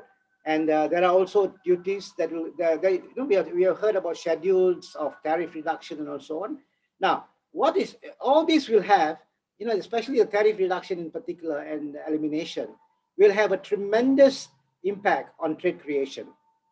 It will reduce trade costs for sure. It will reduce product prices, and this will, of course, lead to expansion of markets. Now, we must also acknowledge that there are items in the tariff schedule which, for the moment, have been classified as sensitive products and which are subject to high duties. Now, I think it is important for these sensitive lists to be reviewed periodically. It's important because our idea is we must give we must tell the private sector that we have indeed broad coverage and that the sensitive products which are subject to relatively high duties will eventually be reduced over a period of time. And that is important, all right? So, and then the second one where I believe will have an impact in terms of trade creation is on the rules of origin. I think the rules of origin in this Rcep are particularly significant because under the ASEAN +1 FTAs, we had differing rules of origin requirements, and it was multi-layered and was very difficult for businessmen to navigate and understand what these rules of origin are. And without the rules of origin, if you don't comply with the rules of origin, you're not going to benefit from the preferential tariffs.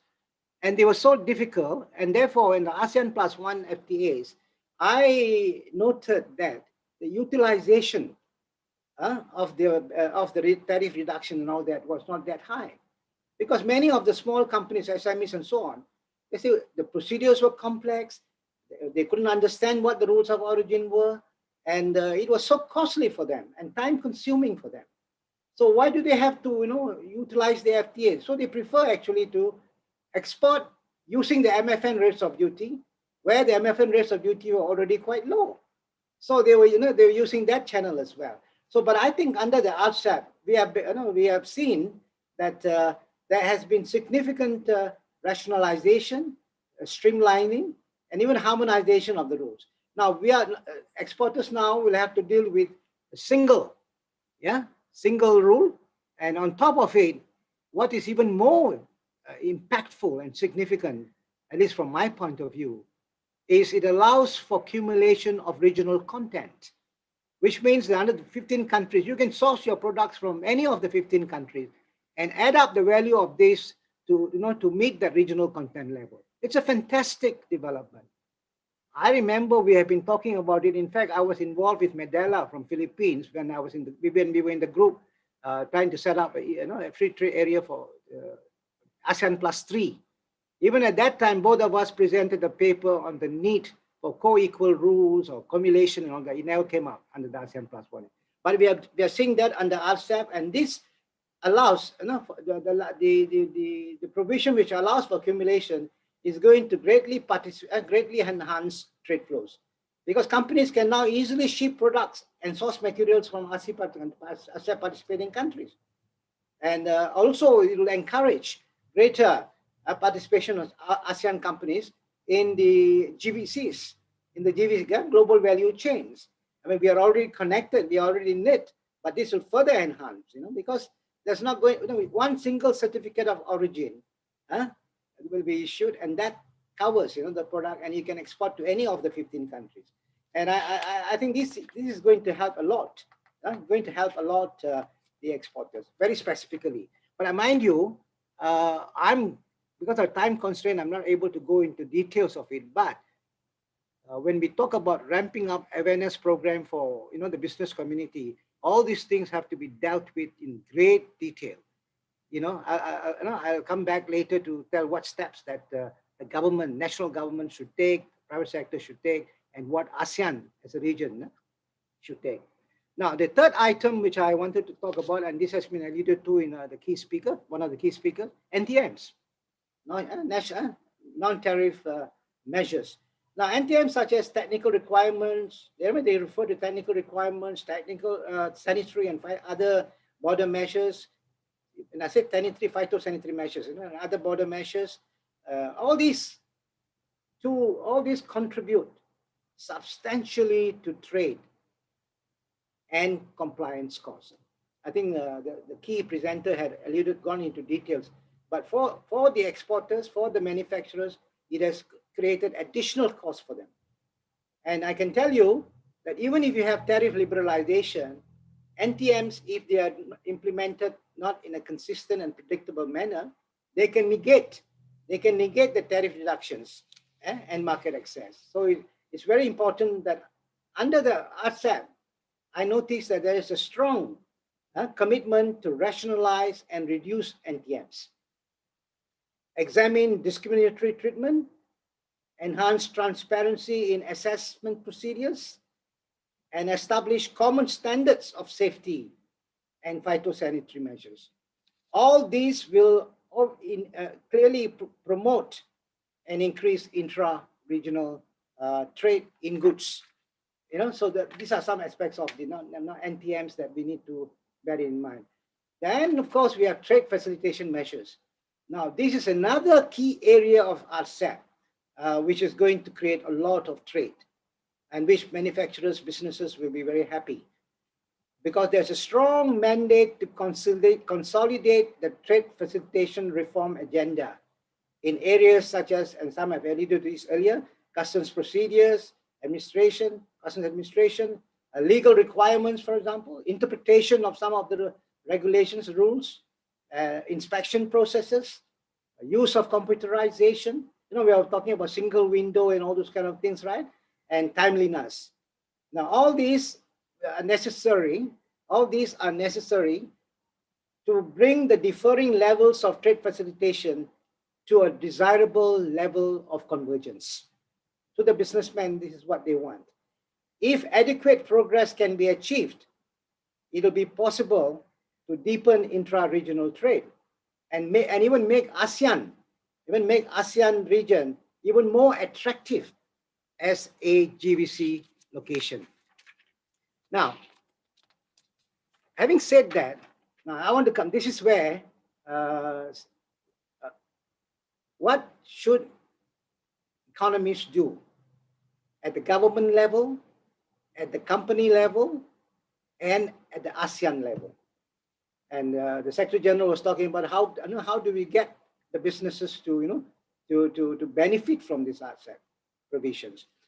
Now, it is very clear the government and the private sector need to work very, very closely. Very, very closely. They need to cooperate in order to better leverage companies to tap the benefits under the Rcep. Okay, what kind of action should governments take at the national level? One, governments should create a conducive, business-friendly environment. Now, businessmen in national economies, at least in my country, have highlighted concerns and difficulties relating to red tape, behind-the-border measures, and institutional regulatory barriers. Some of these concerns have been expressed. Not to mention, of course, costs associated with inefficient trade facilitation, procedural delays, lack of predictability, example in interpretation of regulations. All these are concerns that have been clearly highlighted by the business community in my country. And unless the government rectifies this and quickly, you're not preparing them. You're not able to prepare them to take advantage of the benefits under the Rcep, or for that matter, even other preferential trading agreements. Now, these are real issues, These are real issues that make a difference to trade prospects of manufacturers. They must, as I said, be effectively addressed by the government. And then the second thing the government should do is it must evolve and implement action plan to ramp up awareness and understanding of Rcep through a well-planned outreach programs that is inclusive and comprehensive. Extremely important. And here, both the government and the private sector must work very closely. Now, ramping up awareness, for example, it is not just about understanding the Rcep.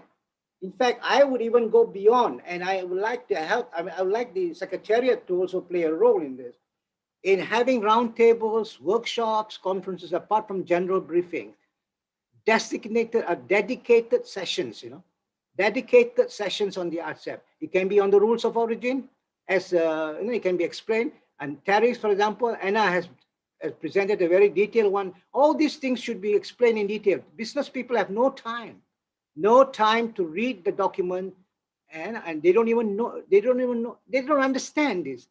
All these have to be clarified. That's why a clear understanding is required. And this, to me, the awareness program is something that we need to be very, very serious about.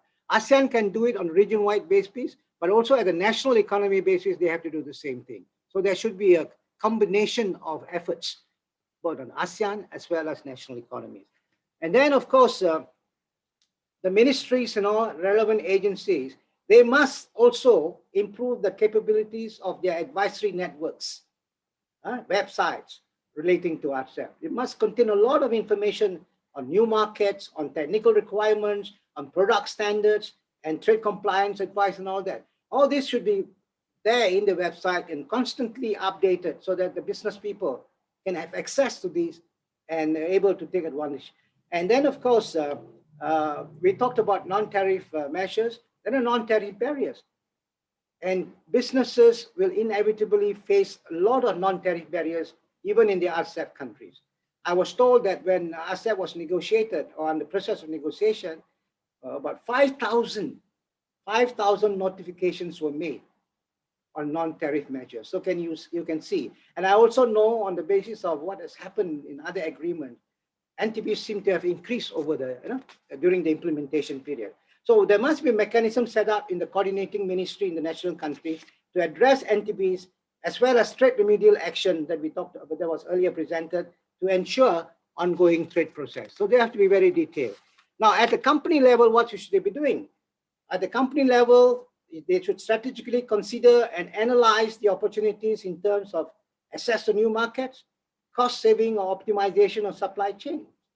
Now, each company will need to do its own homework to determine the opportunities and risks based on preferential tariffs, rules of origin, including understanding the tariff schedules, which to me can be quite complicated. They have to understand, they have to understand. So they need to do some homework on this, and this should be supported by the government. Then they should obtain clear understanding of specific application of rules of origin and management of origin information through participation in seminars, workshops, roundtable discussions, etc. And of course, they should also participate in whatever economic cooperation and capacity building programs, like the industrial training, manpower, reskilling, upskilling, etc., to get themselves prepared. Now, what should be done at the ASEAN level? ASEAN Secretariat has an important role here. Perhaps the Secretariat could use Rcep as a platform to improve the region's competitiveness, production, governance, and administrative capabilities and capacities of ASEAN economies. So we need to look at that, so that all the economies benefit from the efforts of ASEAN as a region. And then, of course, they have to use Rcep. Yeah. Thank you, Dato. Thank you for that very comprehensive intervention. I think I want to just conclude by saying that finally, I think the ASEAN Secretariat should look at, I don't know whether it's being discussed or agreed to, a strong, dedicated Rcep Secretariat with coordination authority and strong analytical support. Now, this is important to ensure smooth and effective implementation of Rcep. So, I mean, these are some areas that we could look at company level, ASEAN Secretariat level, and at governments at national level. Thank you. Sorry, it's a short time, so much that can be said, but I can see the enthusiasm, Dato. and I'm happy to hear all these, not only how Rcep can benefit MSMEs, but you even came up with all these suggestions, which I think are very important. But I like what you mentioned, and it brought me to why the Rcep was actually established in the first place. It's the spaghetti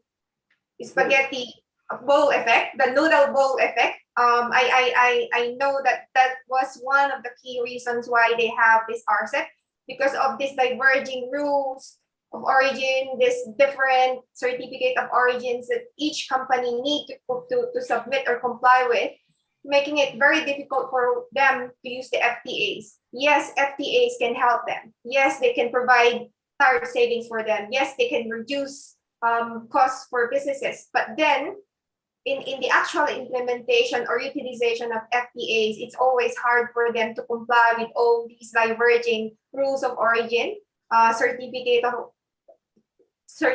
origin. So having this Rcep, I totally agree with you that having a unified single rule book, I would say the rule book would definitely help them. You mentioned about the issues that companies are facing, which I would want to continue later on for the next round of discussion, because I think what we also need to address here during the panel discussion is how is Rcep really addressing the concerns, the actual concerns of businesses, especially MSMEs. I've been working with businesses. I actually provide advice to companies on how to take advantage of FTAs. So I know what are the difficulties that they're having whenever they utilize FTA. Anyway, I would like to go to our next panelist. One of my favorite person in ASEAN, Dr. Donna Gautam, Ibu. Hello. Ibu Donna Gautam is currently the treasurer of the board at the Center for Indonesian Policy Studies. She also currently chairs the Indonesian Anti-Dumping Committee at the Ministry of Trade. And prior to that, she was the former director at the Directorate General for International Trade Negotiation at the Indonesian Trade Ministry, where she was actively engaged in all ASEAN economic cooperation and trade initiatives and negotiations. So she was very much involved in the Rcep negotiations as the alternate lead of Indonesia. Ibu. Yeah. So, yeah, I think, do I have to just speak according to what I would like to share? Because I think Dato Supraiman already highlighted quite comprehensively. Thank you so much. But I would like to just add might be the simple, to make it simple what Rcep is all about actually. So I think if you listen carefully to what Anne already explained, where actually this Rcep coming from. So we negotiated actually based on ASEAN +1 FTA. So the central of the disagreement actually we developed from ASEAN +1 FTA. So ASEAN is in the center place. So you can imagine ASEAN already implemented this ASEAN +1, ASEAN China FTA, ASEAN Japan, ASEAN Korea, ASEAN Australia, New Zealand, ASEAN India, all of this, we have implemented this. Then now Rcep, ASEAN bring them all together in one big region. So we'd like to open the region not by only bilateral between ASEAN and our partners, but really to bring them all together. What does it mean actually?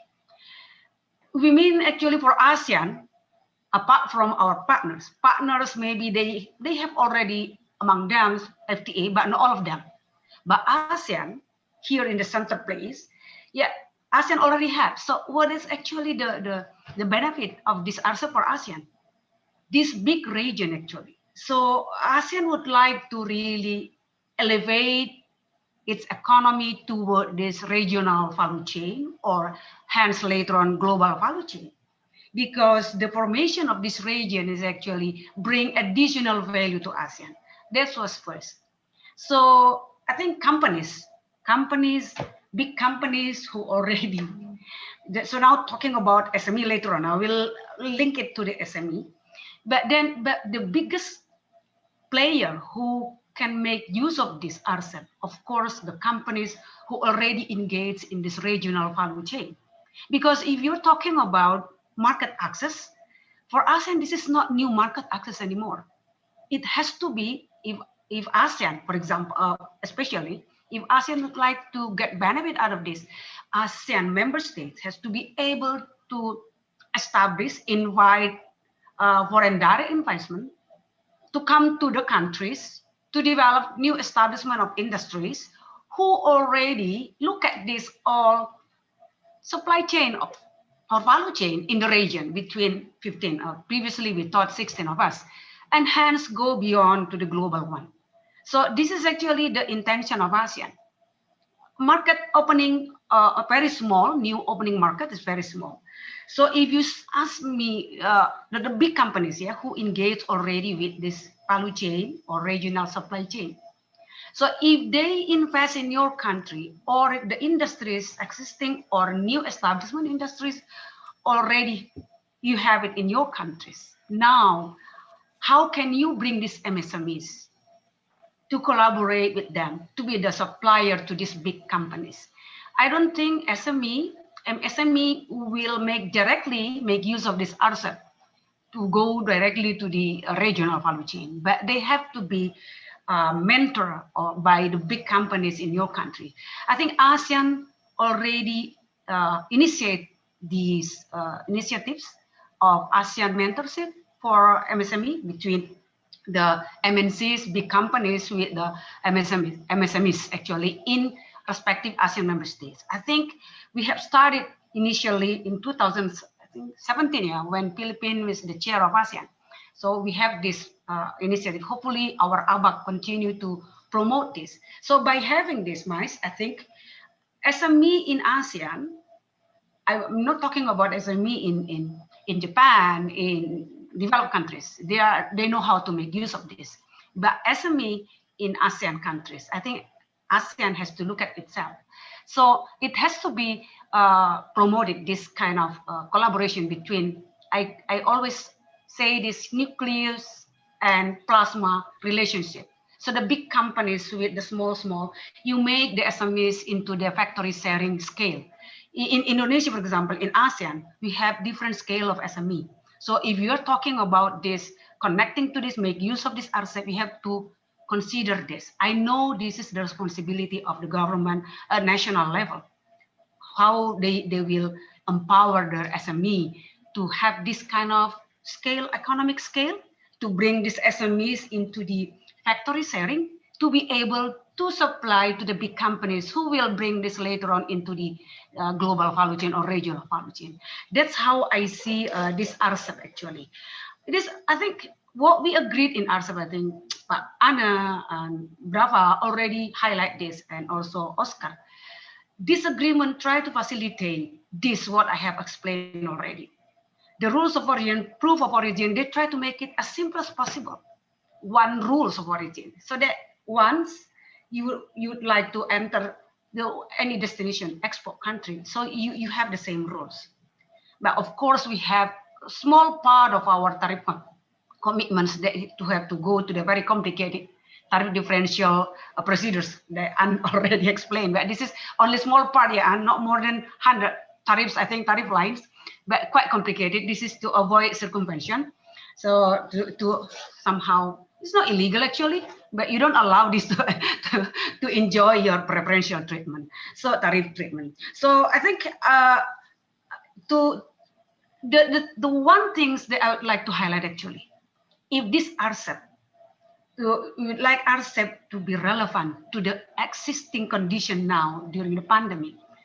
I think Rcep is not able yet to agree to implement this electronic submission of export-import document.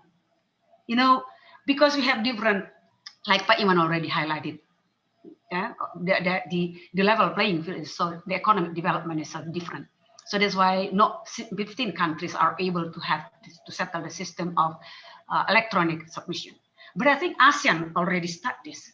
I think 5 members of this Rcep have to be able to do this, because this will help us. I think during this pandemic, post-pandemic, later on, you know how the industry will be operating, how the transactions will be operating. I think Rcep has to speed up themselves to actually adopt this electronic submission. I know they try to work, agreed already to have the very, try to facilitate the proof of origin already. I think I'm happy with it, although it's not really as liberal as some of us would like to have.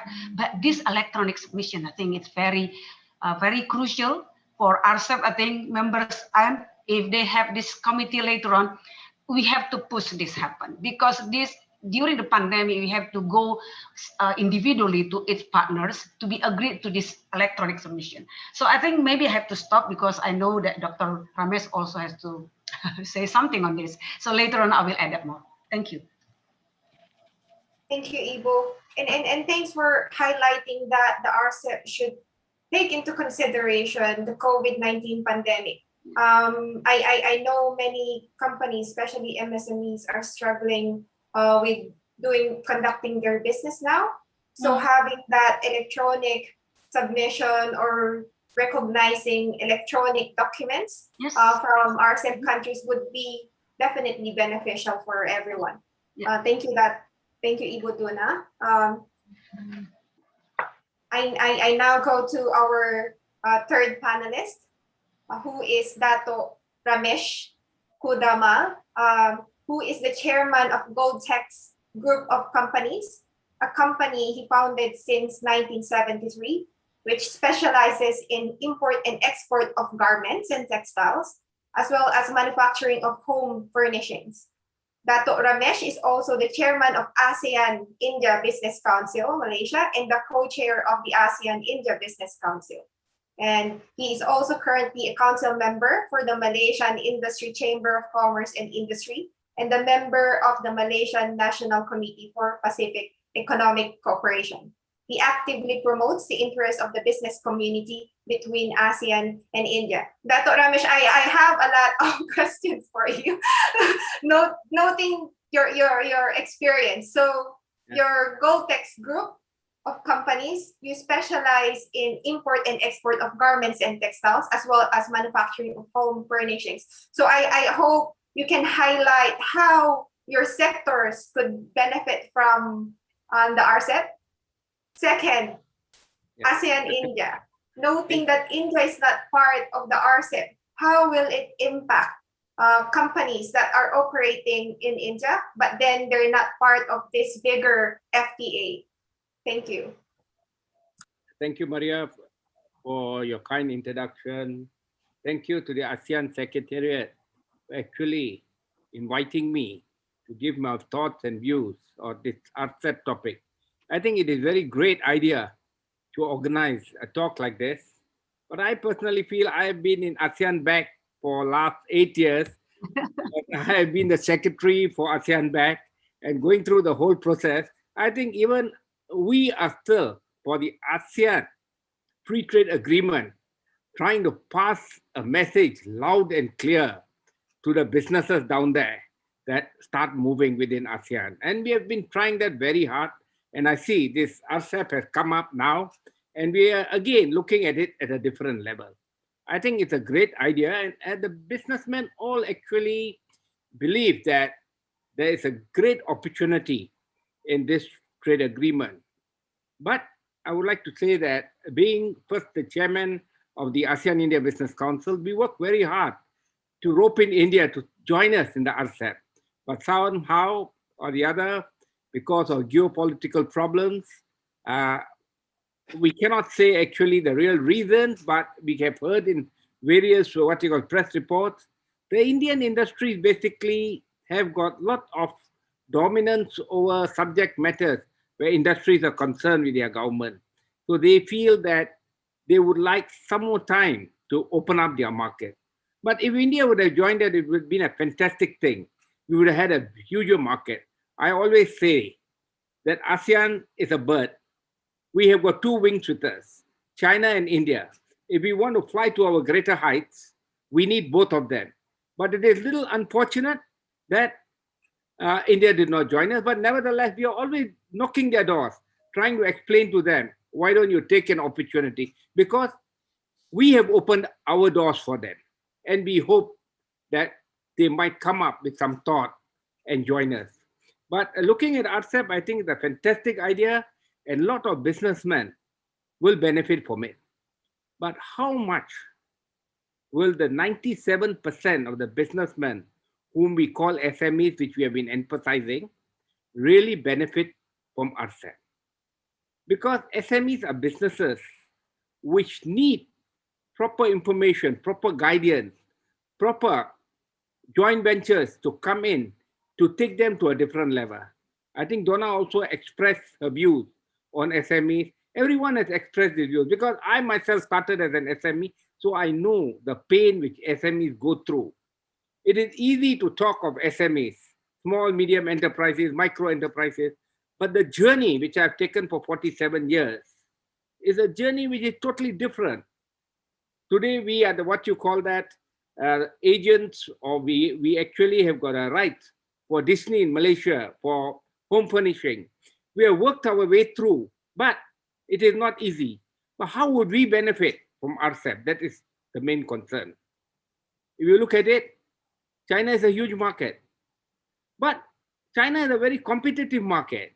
Even though it is huge, it's a very competitive market. If you look at Japan, It's a huge market, but it's a very sophisticated market. Whether we from the ASEAN side can really penetrate and move towards this market. You look at Australia, New Zealand, they're good markets, but are we strong enough, our roots strong enough to benefit from this area? I think Rcep has come up with a lot of good solutions, and these solutions, what we look at, have got some wonderful things with them.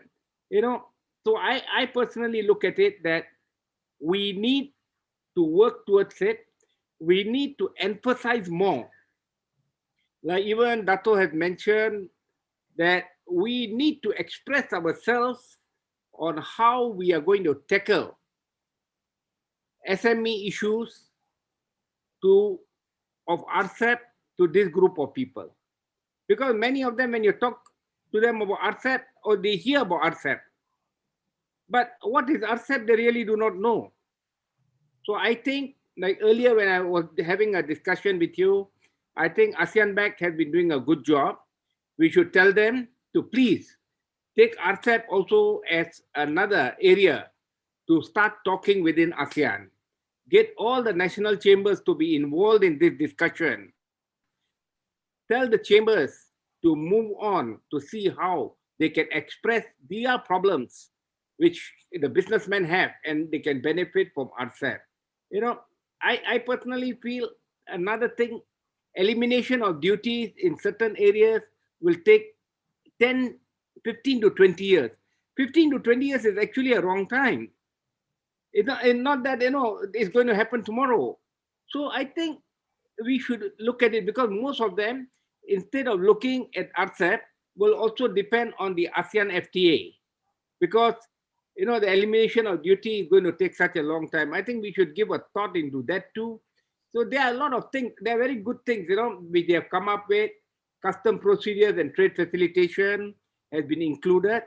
Elements like pre-arrival clearance, advanced ruling, clearance of goods in 48 hours, perishable goods within 6 hours, express consignment and contingency, and interception of rules of origin. All these are perfect. But can we pass this message across? Can we pass this message to the people who really need it? The 97% of the businesses who have to grow in the future. The 3%, the GLCs and PLCs are already there. They have got their team of workers understanding what is Rcep, understanding what are the trade agreements. So how do we actually focus on this group? That is our concern. Can we find a right formula to move towards it? Can ASEAN Secretariat come up with some idea that, okay, we are also moving on to the ASEAN Free Trade Agreement, which we have. We are still educating the SMEs. Together with this, can we have the Rcep moving forward and educating them? I hope that if this can be done, then you can see the SME playing a role and moving forward with trade to these countries. But other than that, I see the chances, even if the Rcep is there, the SMEs will take a very long time to benefit from it, unless we knock the doors of the SMEs. It is there, why don't you make use of it? Educate them. So to educate the SMEs, that is the way the businesses will benefit and we can take our agenda forward.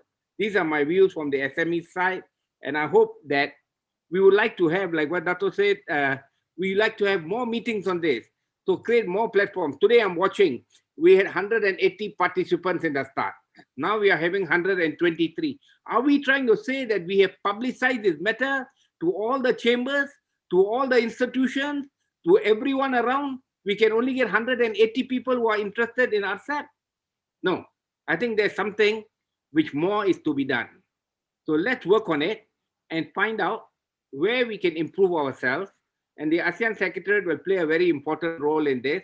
And we will also work together to see what can be done. So collectively, we'll achieve something. Thank you very much for the time given to me. I would like to express more, but I can see that the time is running out. And thank you with that.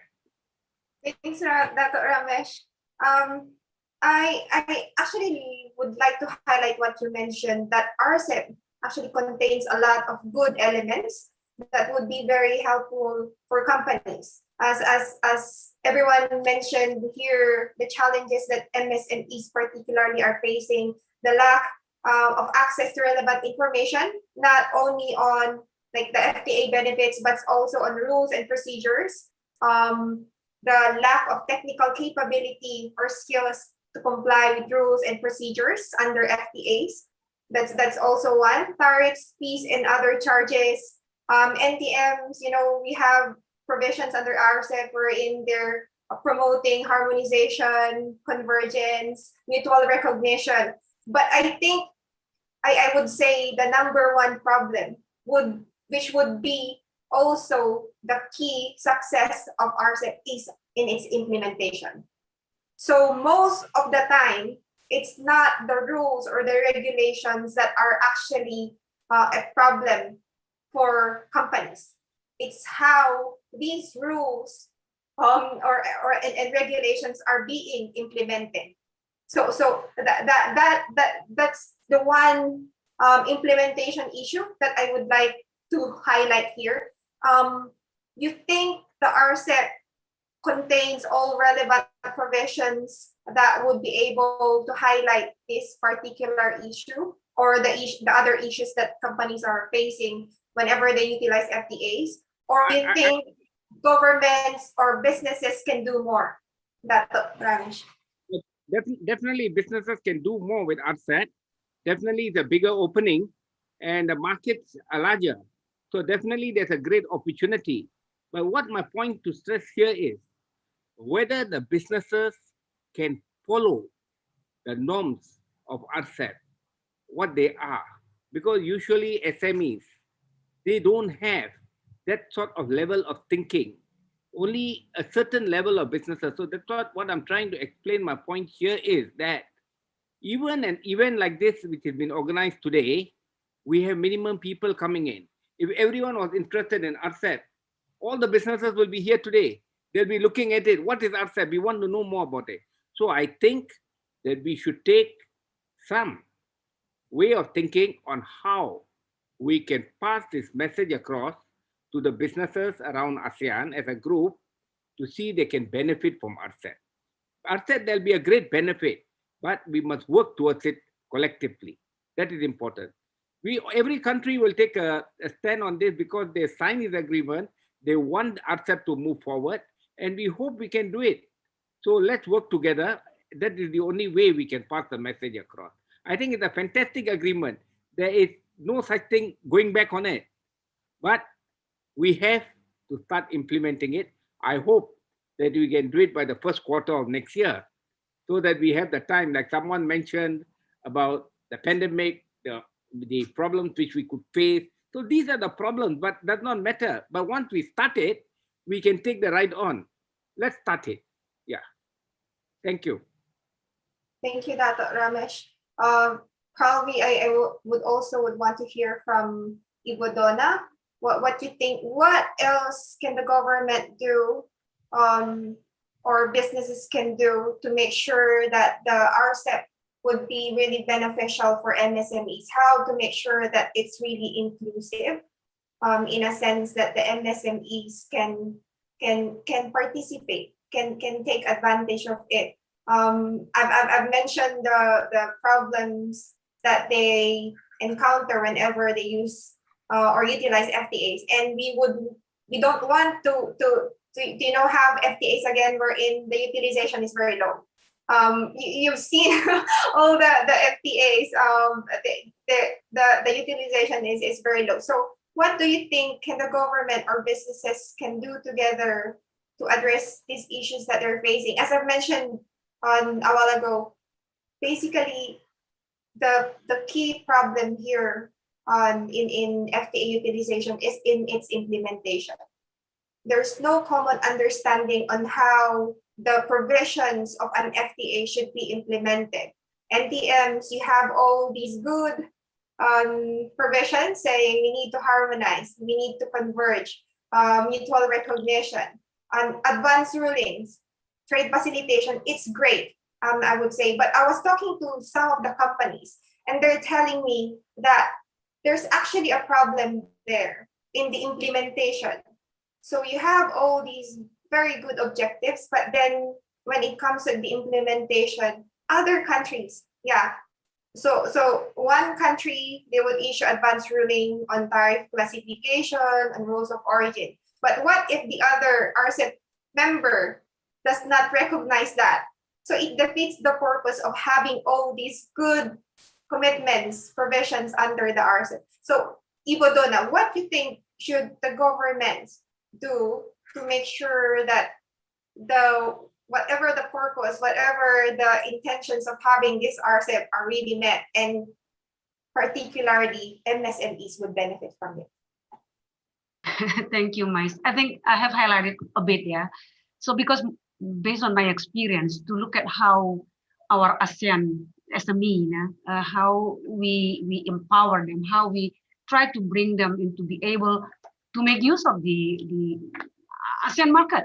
I mean, they are able to export or import in ASEAN itself, 10 members. So now we are talking about 15 Rcep.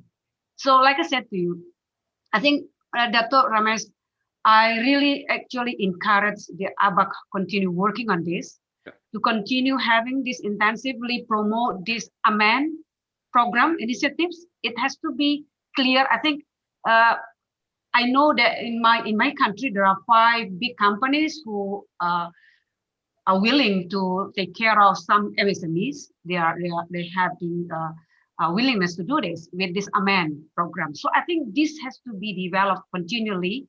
Encourage them to have this. Why I say so? Because the issues on SME, not to mention micro, yeah, I'm talking about SMEs, and you're talking about micro. Is in Indonesia, micro is really, I don't know how to define this. So SME, to be able for them to make use, because of the different capability of the SME itself, the scale, the capability, the capital, they have so many constraints they have. So that's why in Indonesia, we think to be able to make use of this Rcep, I think at the national level, you know what should be done for your SME to be able to grasp this opportunity. So then we will, at the national level, it has to be made very clear. In our case, like right now, we are talking about how to bring this SME into the economic scale. The factory sharing is now being promoted. How to bring this and work together with the big companies who can, to bring this product into the global market or to these Rcep markets, for example. And at the regional level, at this Rcep level, I think the provision itself provides actually the cooperation or collaboration on this SME. I think this is very good, but I think this has to be promoted by Rcep itself. I mean, maybe later in joint committee at the regional level, because it was agreed already that the agreement encourages the cooperation amongst SMEs in many areas to enable them to utilize the benefit from the opportunities created by this agreement. So I think, Dato' Ramesh, this provision has to be make use of this, bring it into the realization, because it's stated here already. Because this is very important. This is very important to enable SMEs to participate in this Rcep. In the areas of important elements of Rcep, like trade rules and regulations, access to markets and participation in global value chains, including promoting and facilitating partnership among businesses, electronic commerce, exchange experience among parties. This is very important, I think. Entrepreneurial programs, innovation and use of technology, awareness, understanding and effective use of IP system, GRP, promotion and building capacity in formulating regulation policies. I think, and this is quite, the provision must be made use of. So I cannot say anything then make use of this provision. We try to secure this so that because of the different level of the SME itself among 15 countries. So this cooperation has to be promoted, has to be brought into realization. At the national level, I think every country can do the sharing best practices, how you make your SME. So I think the AMEN program should be promoted continually but intensively. This will help SME to make use of this. With this program cooperation, under this Rcep. And we can link this to the economic cooperation as well. So then later on, our partners can also help our SME through this cooperation under this SME to be able to enter the market of this Rcep, and even to engage with maybe the investment. So I think investment is very, very important. They understand how to utilize, how to make use of the SMEs in the investment area. I mean, that's how I see the simple way of looking at this. Thank you, Ibu Donna. Okay, so since we don't have time anymore, we'd just like to wrap up this panel discussion. Yes. Donna, I think Donna, what you just mentioned is perfect. I think we should look into a possibility of forming an Rcep SME cooperation group, where we can have the SMEs from various countries other than ASEAN to join this ASEAN group. Exactly. So to work with them as venture capitalists or venture partners or whatever you may call it, to take them to their level and start moving forward. So this Rcep SME cooperation group will be something, an important thing to work on, to see how we can get our SMEs involved with theirs to benefit whatever we need to benefit from them, and vice versa. Yeah. Thank you. So that actually leads me to the conclusion of this panel discussion. Just to say, I like what everyone mentioned about cooperation, and as everyone has highlighted, Rcep provides enormous benefits for MSMEs particularly. But there needs to be a cooperation on collaboration from everyone. I would say governments, of course. They need to help explain to businesses, raise awareness, enhance capability of businesses on how to take advantage of the Rcep. Business support organizations, as Dato Superamyam mentioned a while ago, national business chambers, they're very important. They're very important key partners in raising awareness, in providing companies the necessary skills to comply or to take advantage of Rcep, and of course firms. So I like the idea of having that that MSME network in Rcep, not only in ASEAN but the entire Rcep, and see how we can have this kind of discussion, public-private dialogue, wherein everyone they can mention the issues that they're facing, the level of their understanding. I think that would be very good. I think Anna would be able to help in that aspect, I would say, and I understand that there will be some follow-up sessions after this, wherein we will take into details or discuss in great details all the issues that have been mentioned, all the suggestions that were raised by our panelists here. Thank you. Thank you.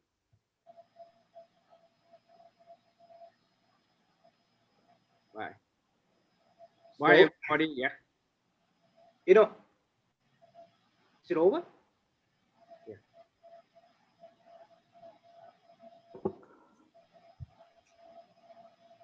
Bye-bye. Anna, Okay. you're muted. All right.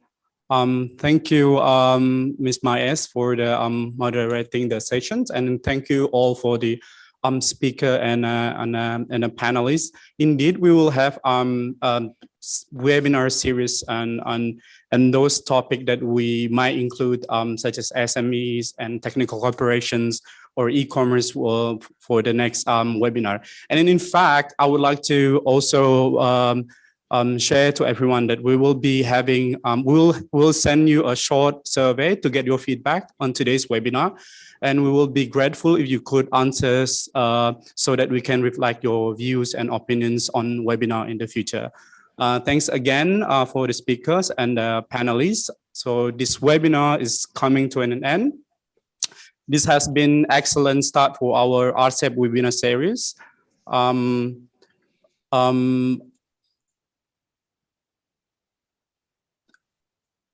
The top again, I will like to remind that we will be announcing that we are now preparing for the next webinar. In the coming days, the topics will be taking into account those that I'm sorry, I have difficulty.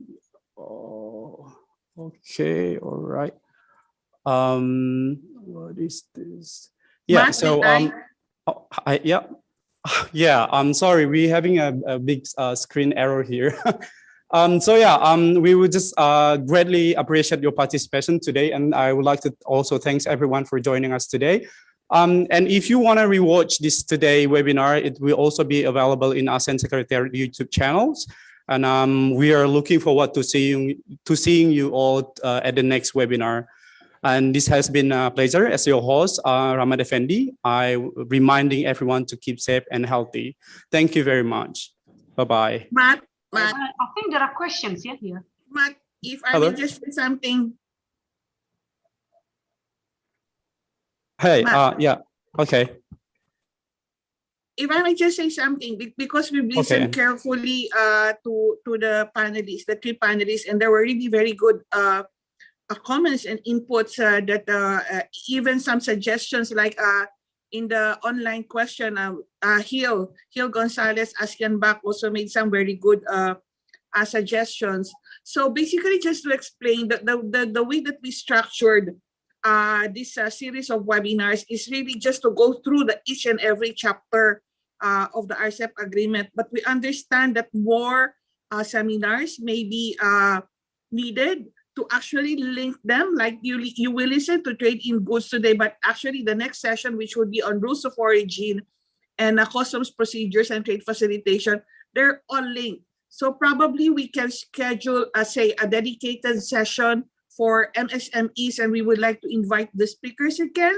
I mean, this is not the last that you would see of us. To our panelists, we may have to invite you again for some more events such as this one, and I hope you will indulge us. Thank you very much. Sure. Thank you. Yes, indeed. We will be coming with the more detail, the topics, and the schedule, and we will be disseminated it at the soonest. But of course, please allow me to remind everyone that we will also be sending a short survey to give you your feedback on today's webinar. Thank you. Thank you.